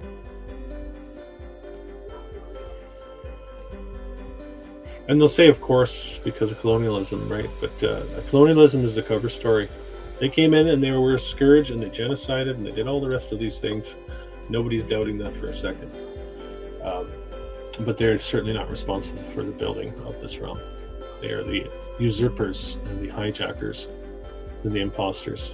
And they're being outed as we speak. So they took the construction of this type of stuff away from the people and tried to claim it as their own. Trying not to get my blood boiling over it, but it's genetic memory and all.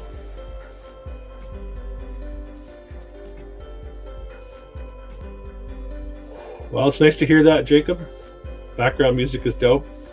I usually like to have a little background. Like I said, some people don't like it in my videos. They just want the visuals and the dialogue. I am sort of scaling back a little bit. And I know that my editing isn't always great. Sometimes it comes in a little loud. I get that. I just don't actually care enough to get better at it. I am trying actually to get better at it, but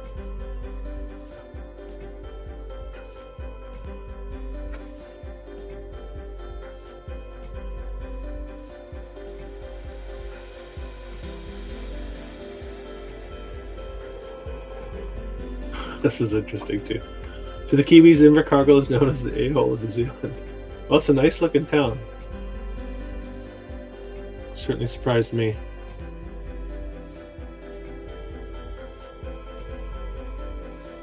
Another look. I like how they always they put the purpose of the building painted or into the side of the building. This is a dead giveaway as well that we're not looking at structures built for that reason, but just a repurposing of structure.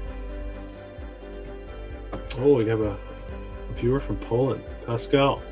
Welcome. You're very welcome to be here. It's nice to have you. I appreciate you enjoying this channel, being here.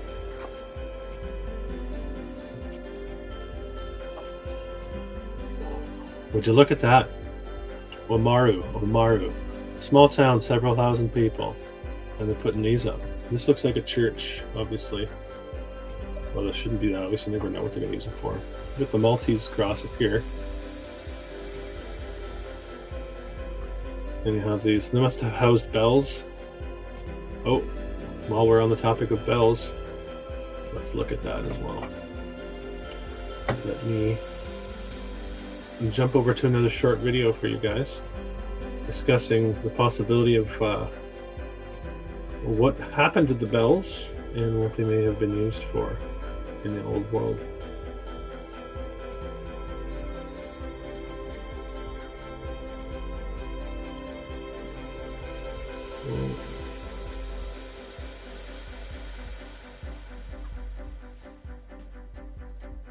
There's a theory that says old churches and cathedrals are actually cymatic frequency generators. In order to understand this theory, you'll need a brief understanding of what cymatics is. Cymatics is the study of geometric patterns created by sound vibration. And the reason why people believe these old structures to be cymatic frequency generators is because you can see cymatic patterns everywhere in old cathedrals. There have been many studies conducted proving this claim, one of them being done by a researcher by the name Tanya Harris. She went to 4 different churches and recorded the resonant frequencies within each church. She then applied the frequencies she picked up from the churches to water and found out that each church had its own unique resonant frequency. And it is said that the frequencies that are emitted by these churches and cathedrals have the ability to heal the human body and enlighten the human spirit. And that doesn't sound far-fetched at all when you take into consideration that the human body is composed mostly of water, and you can see how the frequencies affect water when played with it.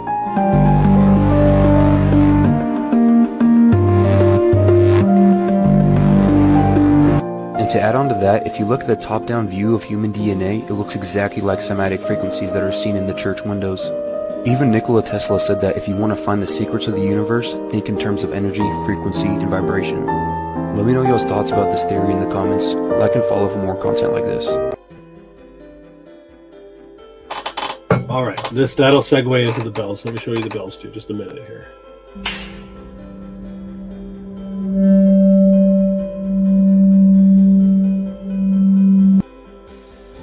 And that sound and that feeling, that is the frequency and vibrations. What the old world used so predominantly. And the true reason behind all the bells that magically disappeared. Or they tell us it was for ammunition for the wars.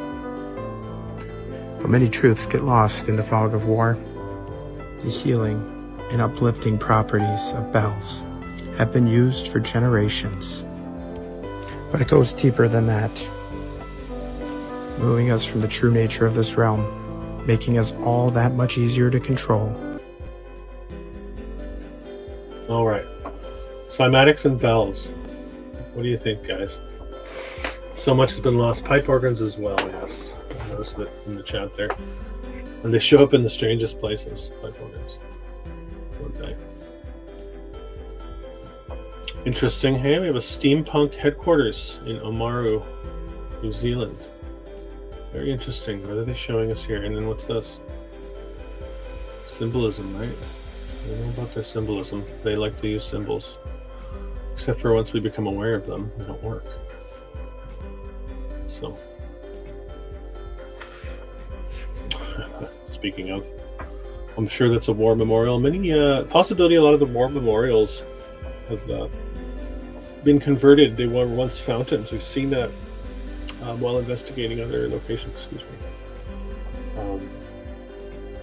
So it's very possible when we see these war memorials, you know, in the middle of the streets or in the town squares, it may have been a repurposing of what was once a fountain. I saw a question in the chat there. Here we go. Smooth Snack asking about star forts. What do I think of star forts? Star forts are certainly a part of the old infrastructure. I don't know if they're even from a previous civilization, like if they're that old, or if it's all part of the same. I suspect this old world civilization was using them, knew how to use them in the manner they were intended for, Whether or not they were the ones responsible for building it, I don't know. I don't really know. That's just sort of how I look at it. I think it's definitely all part of interesting part of the past here in this realm.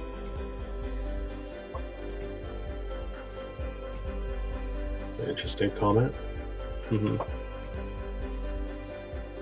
Talk about the medical industrial complex and the military industrial complex and all these things that have been set out to control us.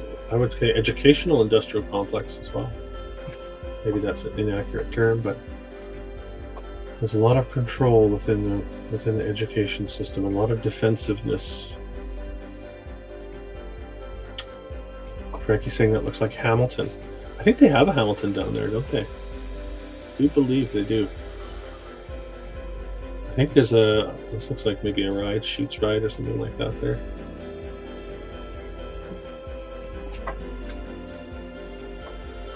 Somebody's saying, here to stay here.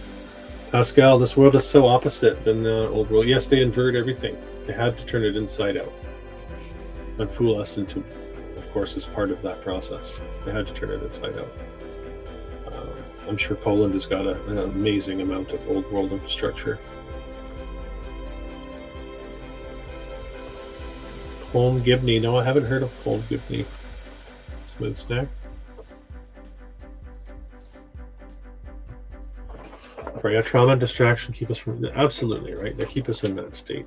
If you think of the old asylum narrative, a part of this research, they really have just extended that into a societal level. They were able to push that out to the masses, right? They didn't need the physical structures anymore with the chemical compositions they came up with and the technology. They were able to keep us in these distracted states, let's say. Just going through the chat here before I move a little further with Oamaru, New Zealand. Jeff saying Atlantis. I wonder if the Atlantis myth is really a memory of the old world as well. That's sort of where I lean, rather than it being some sort of island paradise or something that sunk. Well, they say Atlantis sunk. Well, there you go, right? Part of the Cataclysm.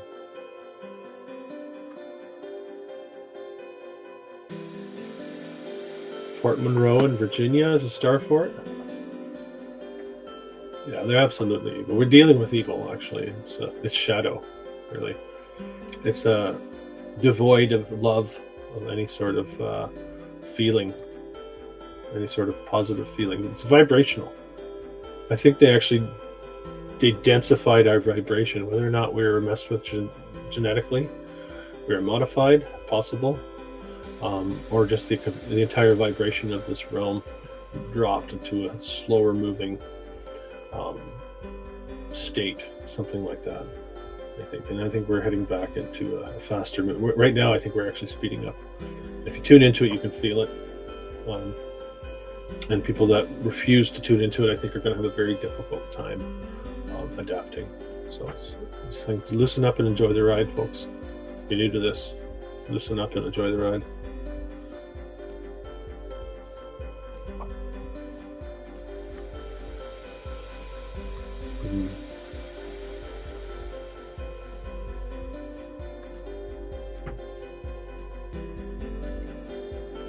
How great could it have really been?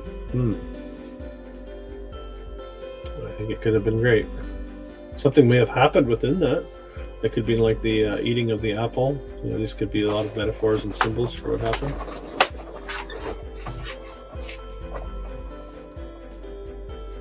Joe's asking, how's your cosmology? Asking for a friend. Not very good.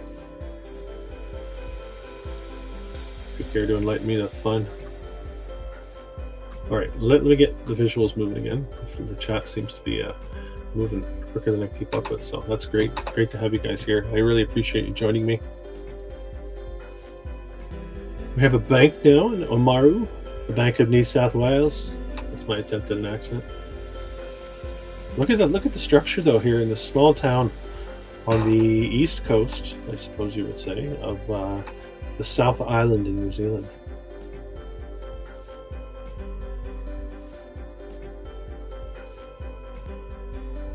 Check this out. Wow.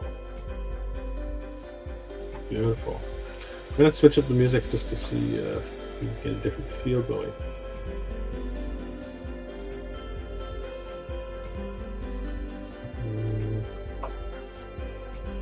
Let's try some lo-fi. Again, let me know if it's not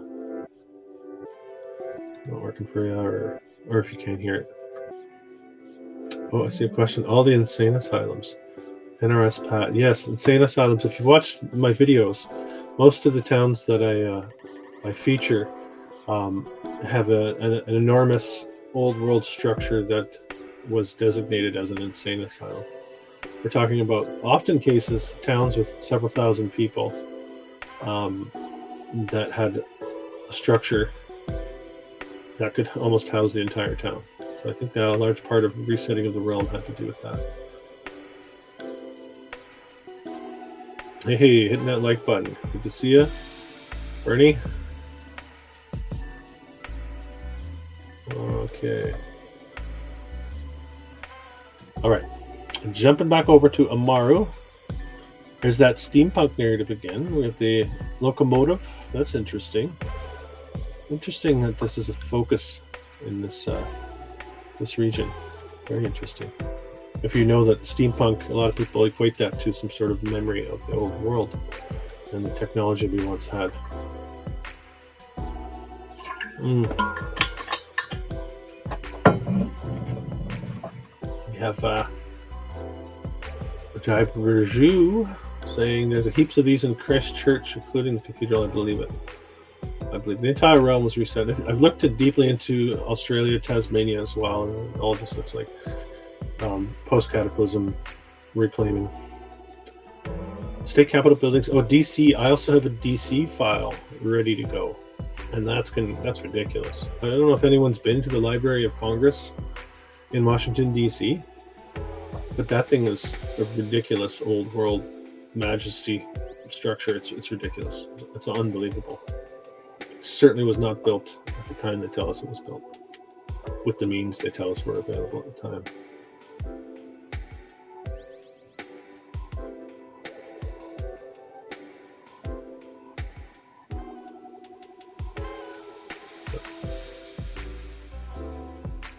That last video I shared with Jeffrey. Is Jeffrey the Impossible Dreamer? I think it is. I love his approach. It's fantastic. Union Bank of Australia. This might not be Amaru. Well, no. If the Bank of Australia, would that make its way over to Amaru?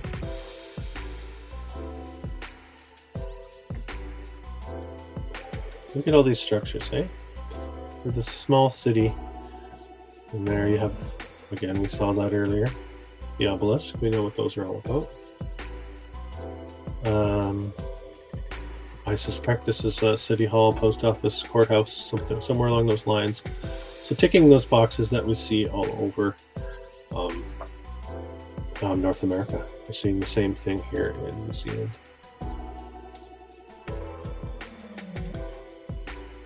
Very interesting.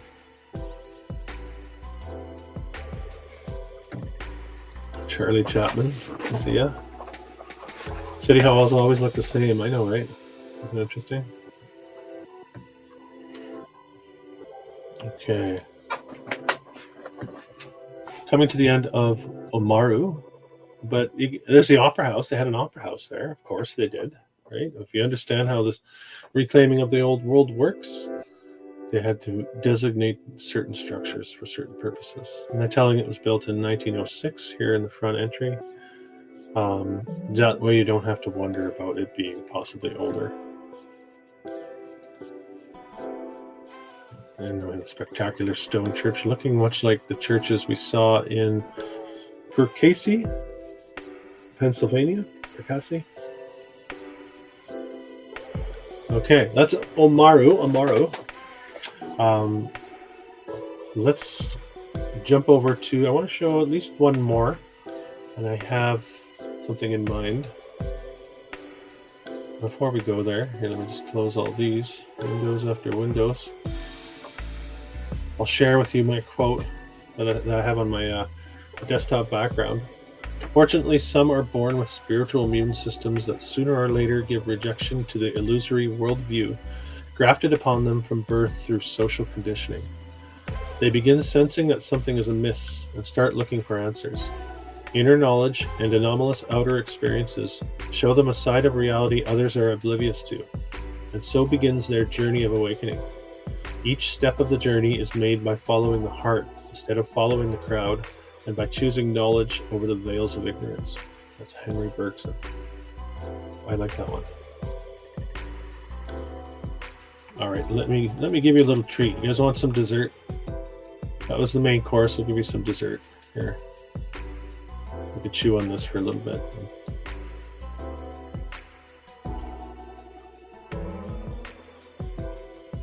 Well, let me set it up here, you guys. Talk amongst yourselves for a sec. I'm just going to set it up on Wikipedia.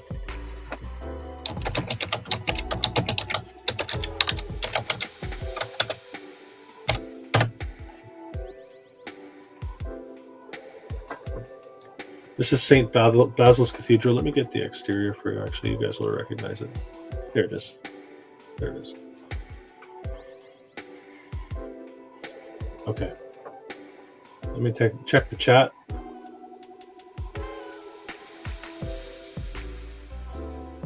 Oh, Hawaii guy, good to see you. All right. Let's go over to St. Basil's Cathedral. This is in, I better get it right, Red Square. This is actually kind of otherworldly, very otherworldly, I would say. To the point where we almost overlook it when we see a structure like this. Let me just tell you a little bit about it. Supposedly it was built from 1555 to 1561. So that's a 6-year window of time. On their orders of Ivan the Terrible, of course, right? Actually, let's drag this over just so I can give you some detail. 1555 to 1561. It was the city's tallest building until the completion of the Ivan the Great Bell Tower.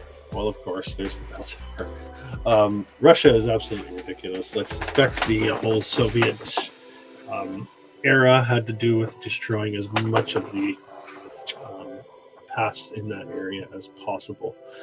Excuse me, without the prying eyes of the Western world. And of course, you genocide the people within those walls, and bada boom, bada bing, you've got an easy new narrative for people to swallow. I'm not trying to make light of it, what happened there, but to me, it's quite clear how that went down and why that went down. Okay, so a 6-year window. Let's get to the visuals, shall we? In the 1500s.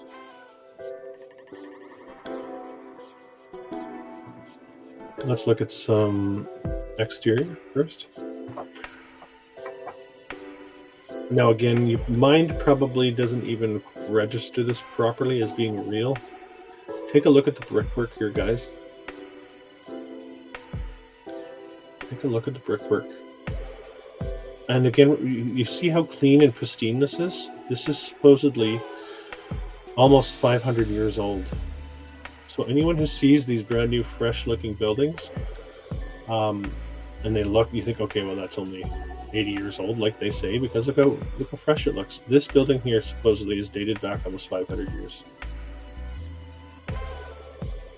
And yes, of course, they probably did a little bit of, they probably do try to upkeep it as much as possible, but I suspect not as much as we think they do.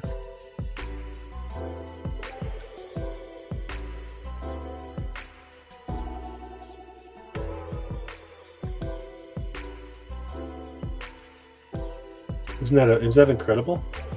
Of course, you get the dome and the double cross. I think a harnessing device. You can see the wires attached to it all. I think old world tech here. This would have been a super power generator, no question. Take a look at the colors, the brickwork. My God. My God. Let's look at some of the interior, though. I started with it. Now, one thing to take into account. Well, here's a good question. Hawaii guy. Do we covet? No, we don't covet the past. We're trying to reclaim what was ours. That's how I look at it. We're not trying to go back in time. We're trying to understand. That's personally, I speak personally anyway. We're trying to understand what we were, what we came from, and then it gives us a more accurate understanding of ourselves. So this isn't like an ooh and ah, everything was great back then, but it sucks now. This is let's figure out who we are, and then we can make this place a better place here and now. Okay, let's go back to that initial. So paintings on every square inch of the structure is something to keep an eye on. You see this a lot in these old churches, but you also see a lot of paintings in strange places in the Western world, such as hotels, government buildings, mansions, things like that.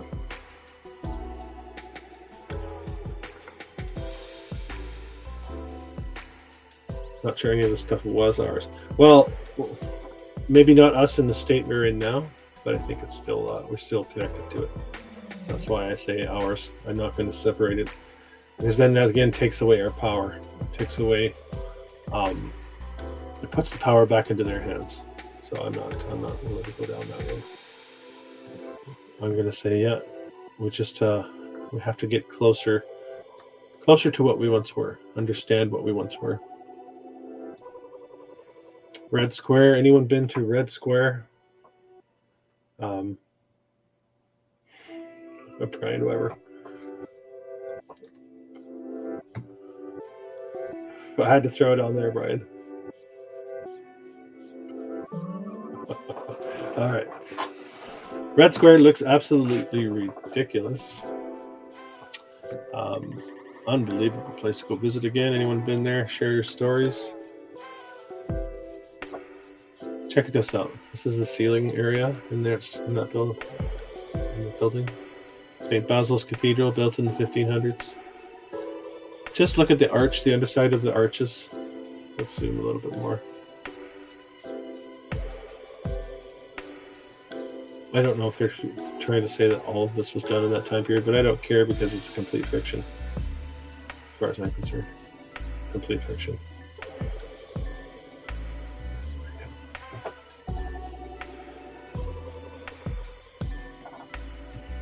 Okay, a few more of Basil's. Check out the detail on the door area here. I'll zoom in a bit if you can see. It's like they're depicting the building within the building. See it on the door there? We saw this recently somewhere else too.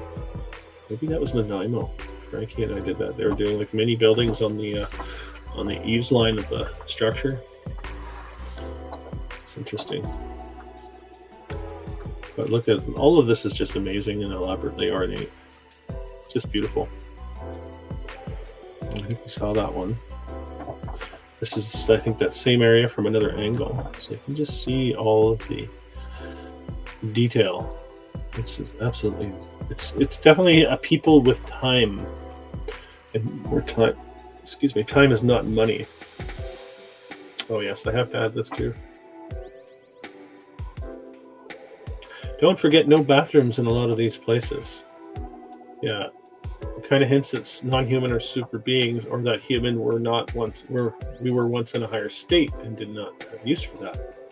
Again, not to distance ourselves from it, just to understand that we have possibly fallen.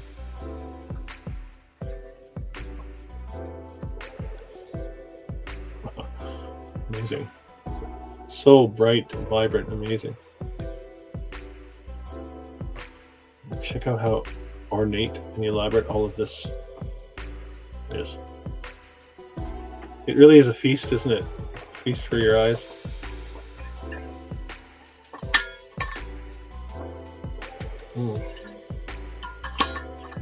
Yeah.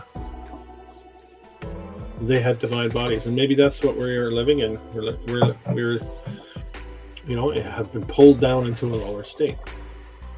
You can get right into the whole chakra system, the energy system, and how they have been latched on to our energetics and are harnessing it, right? Some people call it loosh, harnessing our energy. think that's very real, and that's something that we can actually stop once we decide and get an understanding of what's going on, and we can just say no more of taking up my energy. You don't get any. And cut them off. These are just some of the hallways here in St. Basil's Cathedral. This must be the kids' playroom, right?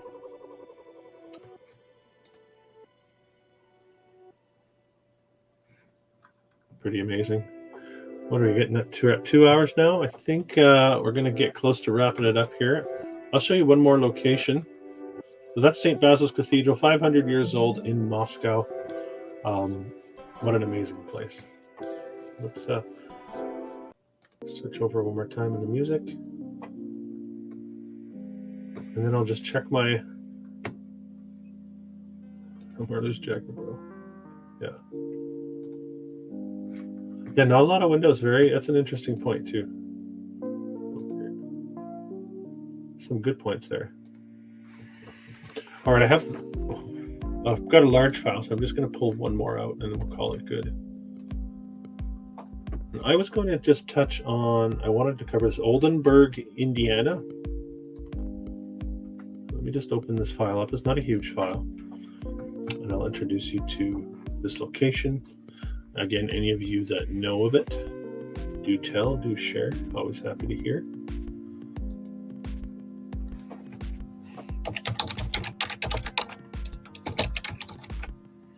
Oldenburg, Indiana.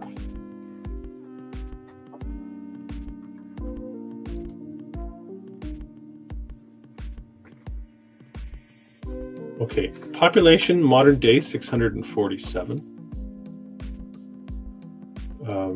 Let's just drag this over quickly so you can see. You can see the population, almost 1,000 people we're told in 1900, 1860, 300. So very small, not much going on in Oldenburg as far as population goes.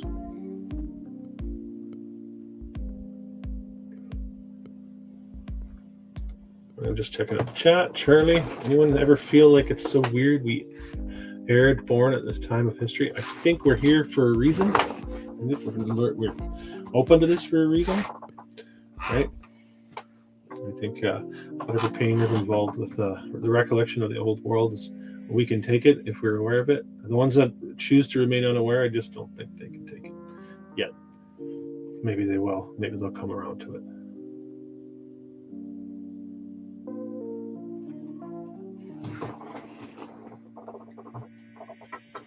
Okay, let's just get into Oldenburg, Indiana. Oh yeah, I got to get the map out for you guys. Let me get that.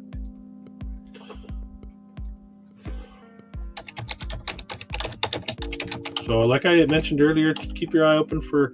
Oh, I also have a senior explorer joining me on a chat coming up. I've done a few with junior explorers. I'm going to be looking at my father's hometown in Newport, Wales. That's coming up later this week. I'll be recording it sometime later this week. Don't know when I'll release it, sometime in the next 2 weeks, but that should be interesting. So keep an eye out for that as well. And like I mentioned, other cities coming soon will be San Francisco, Fort Worth, and Washington, D.C. Okay, so here's Oldenburg, Indiana. This looks like it's off spur. Okay, we have serious metropolises here. Cincinnati, Indianapolis, Louisville, Columbus, all have been featured on the channel. There's Evansville. And we have in between Cincinnati and Indianapolis, this very small town of Oldenburg off of the main path. And let me just show you what Oldenburg has to offer.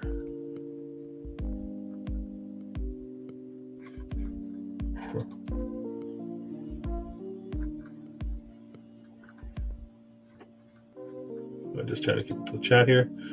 Hawaii guy, I don't believe resonate high enough to truly understand the past. I agree with you. We're grasping at straws. We don't have the capacity to fully understand all this stuff, but I think collectively we get closer. So when we put our heads together like this, I think it's very helpful to share. We have to share with each other. That's why I always encourage anyone who wants to share something, you can do that through my channel. If you have a file, if you'd like to join me for a live broadcast, don't have to show your face. But if you want to get on and talk about this stuff with me, I'm cool. I'm open to it. Not there's nothing exclusive about this channel. So thanks, Freya, Ashley. I really appreciate that. Love having you here, by the way. Whenever I do these lives, jump in with me anytime. I'll just extend an open invite to you whenever I do these, and if you ever feel like or are able to, great to have you in here. Okay, Oldenburg. This is giving you a bit of an idea. You see the spires, right? But very brick like this town, Oldenburg. Less than 1,000 people, even in the modern day.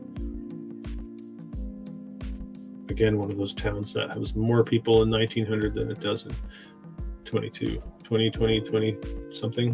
Where are we at? 20 something? Okay, here's a front entry of one of the churches.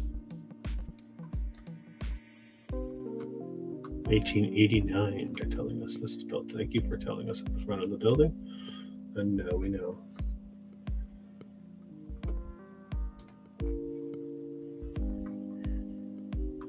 You can see the basement windows, the stonework here. Oldenburg, Indiana. Beautiful. Remember, not even 1,000 people living here. No, I did see a comment on one of the videos where this town came up, and then people were saying, well, you could usually get the builders from a big city to come and build this. It's like it's nothing, right? You just have to get the right people involved. Then you remember that these buildings are going up everywhere at the same time, really, really quickly. Yeah. Okay. Anyway, let's take a look a few more of these from Oldenburg. So even the big spired structure, which we will be looking at, even without looking at that, we're seeing buildings like this. You can see this is all brick, painted brick, this part. Amazing old world looking structures in Oldenburg. Here's a part of the major complex, the church complex, I guess you could say.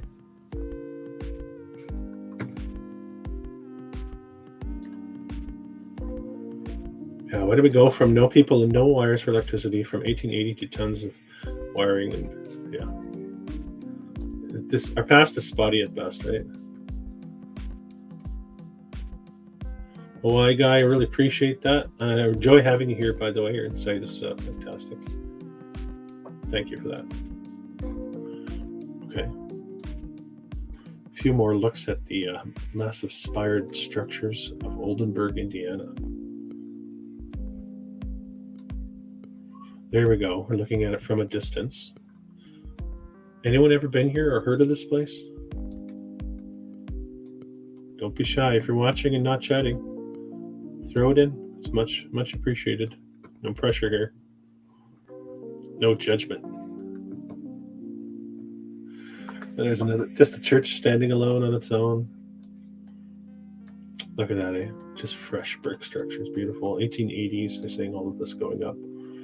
There's a look from the other angle. So you see the main domed spire, the double dome, cupola dome. Beautiful. Oldenburg.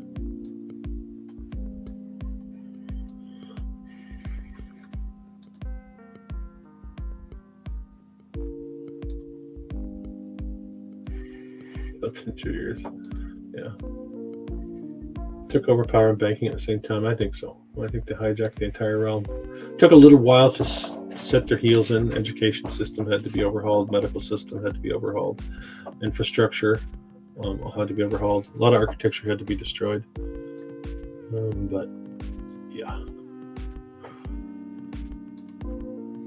They needed to take everything they had at their disposal, and it still didn't work. We're still waking up to it, so I think we're okay. This is for all you Ford lovers out there.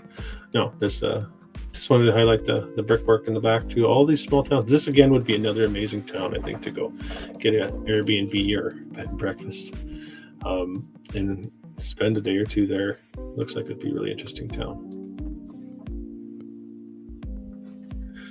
That's what we should do with these channels. Try to highlight a circuit. We could go to some of these little old world gem towns and just boost up the tourism. And you think the small towns would embrace that too, right? Boost up the tourism. Embrace the narrative, folks. I think it's growing. Embrace the narrative, and you'll get some tourism there. People can do tours and guides. Check it out. Check out this complex. You see down below, right? The lower stone area. Statues. Beautiful. Oldenburg. A little slice of Oldenburg, Germany. That's how they explain it.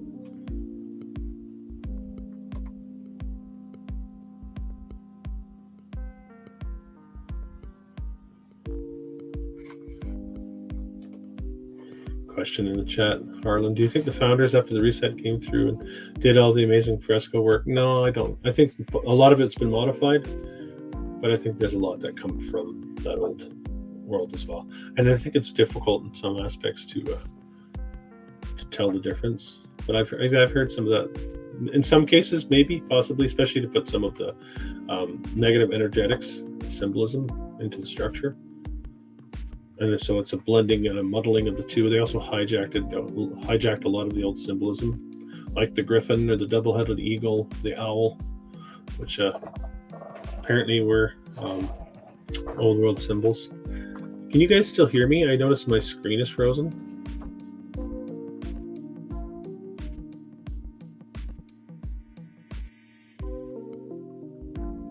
Just wondering.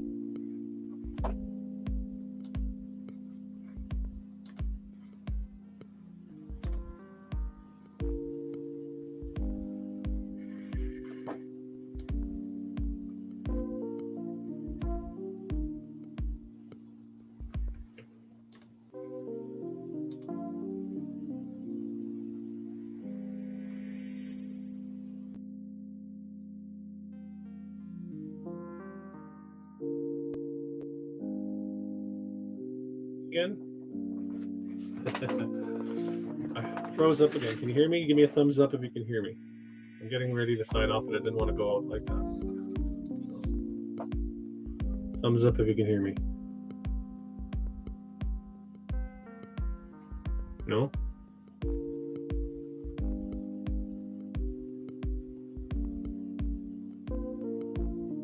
Okay, thank you.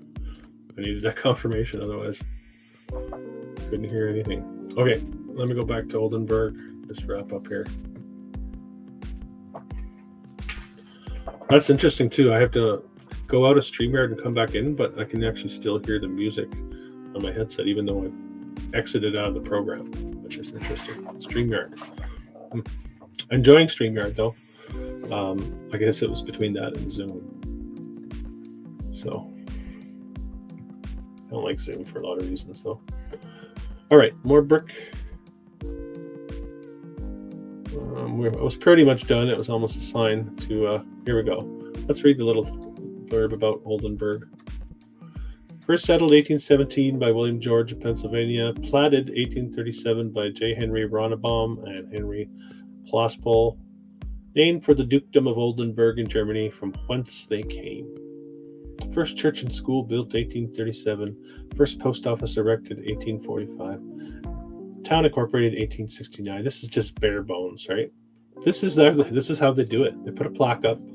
Everybody that comes there over a 40, 50 year period gets to read that old plaque. And now they know the history of Oldenburg. That seems to be how it works, guys. This is how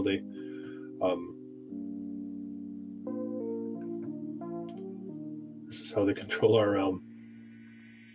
Okay. I think on that note, I am going to wrap up. It's getting on a bit here too.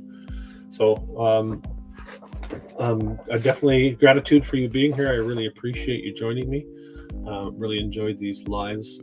We're going to try and make it somewhat regular. Like I said, try to do about once a month. And I do appreciate you joining me whenever I do.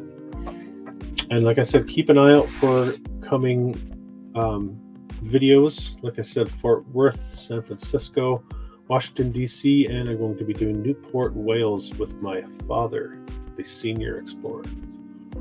Okay? Thanks for joining me here tonight, guys. Take care.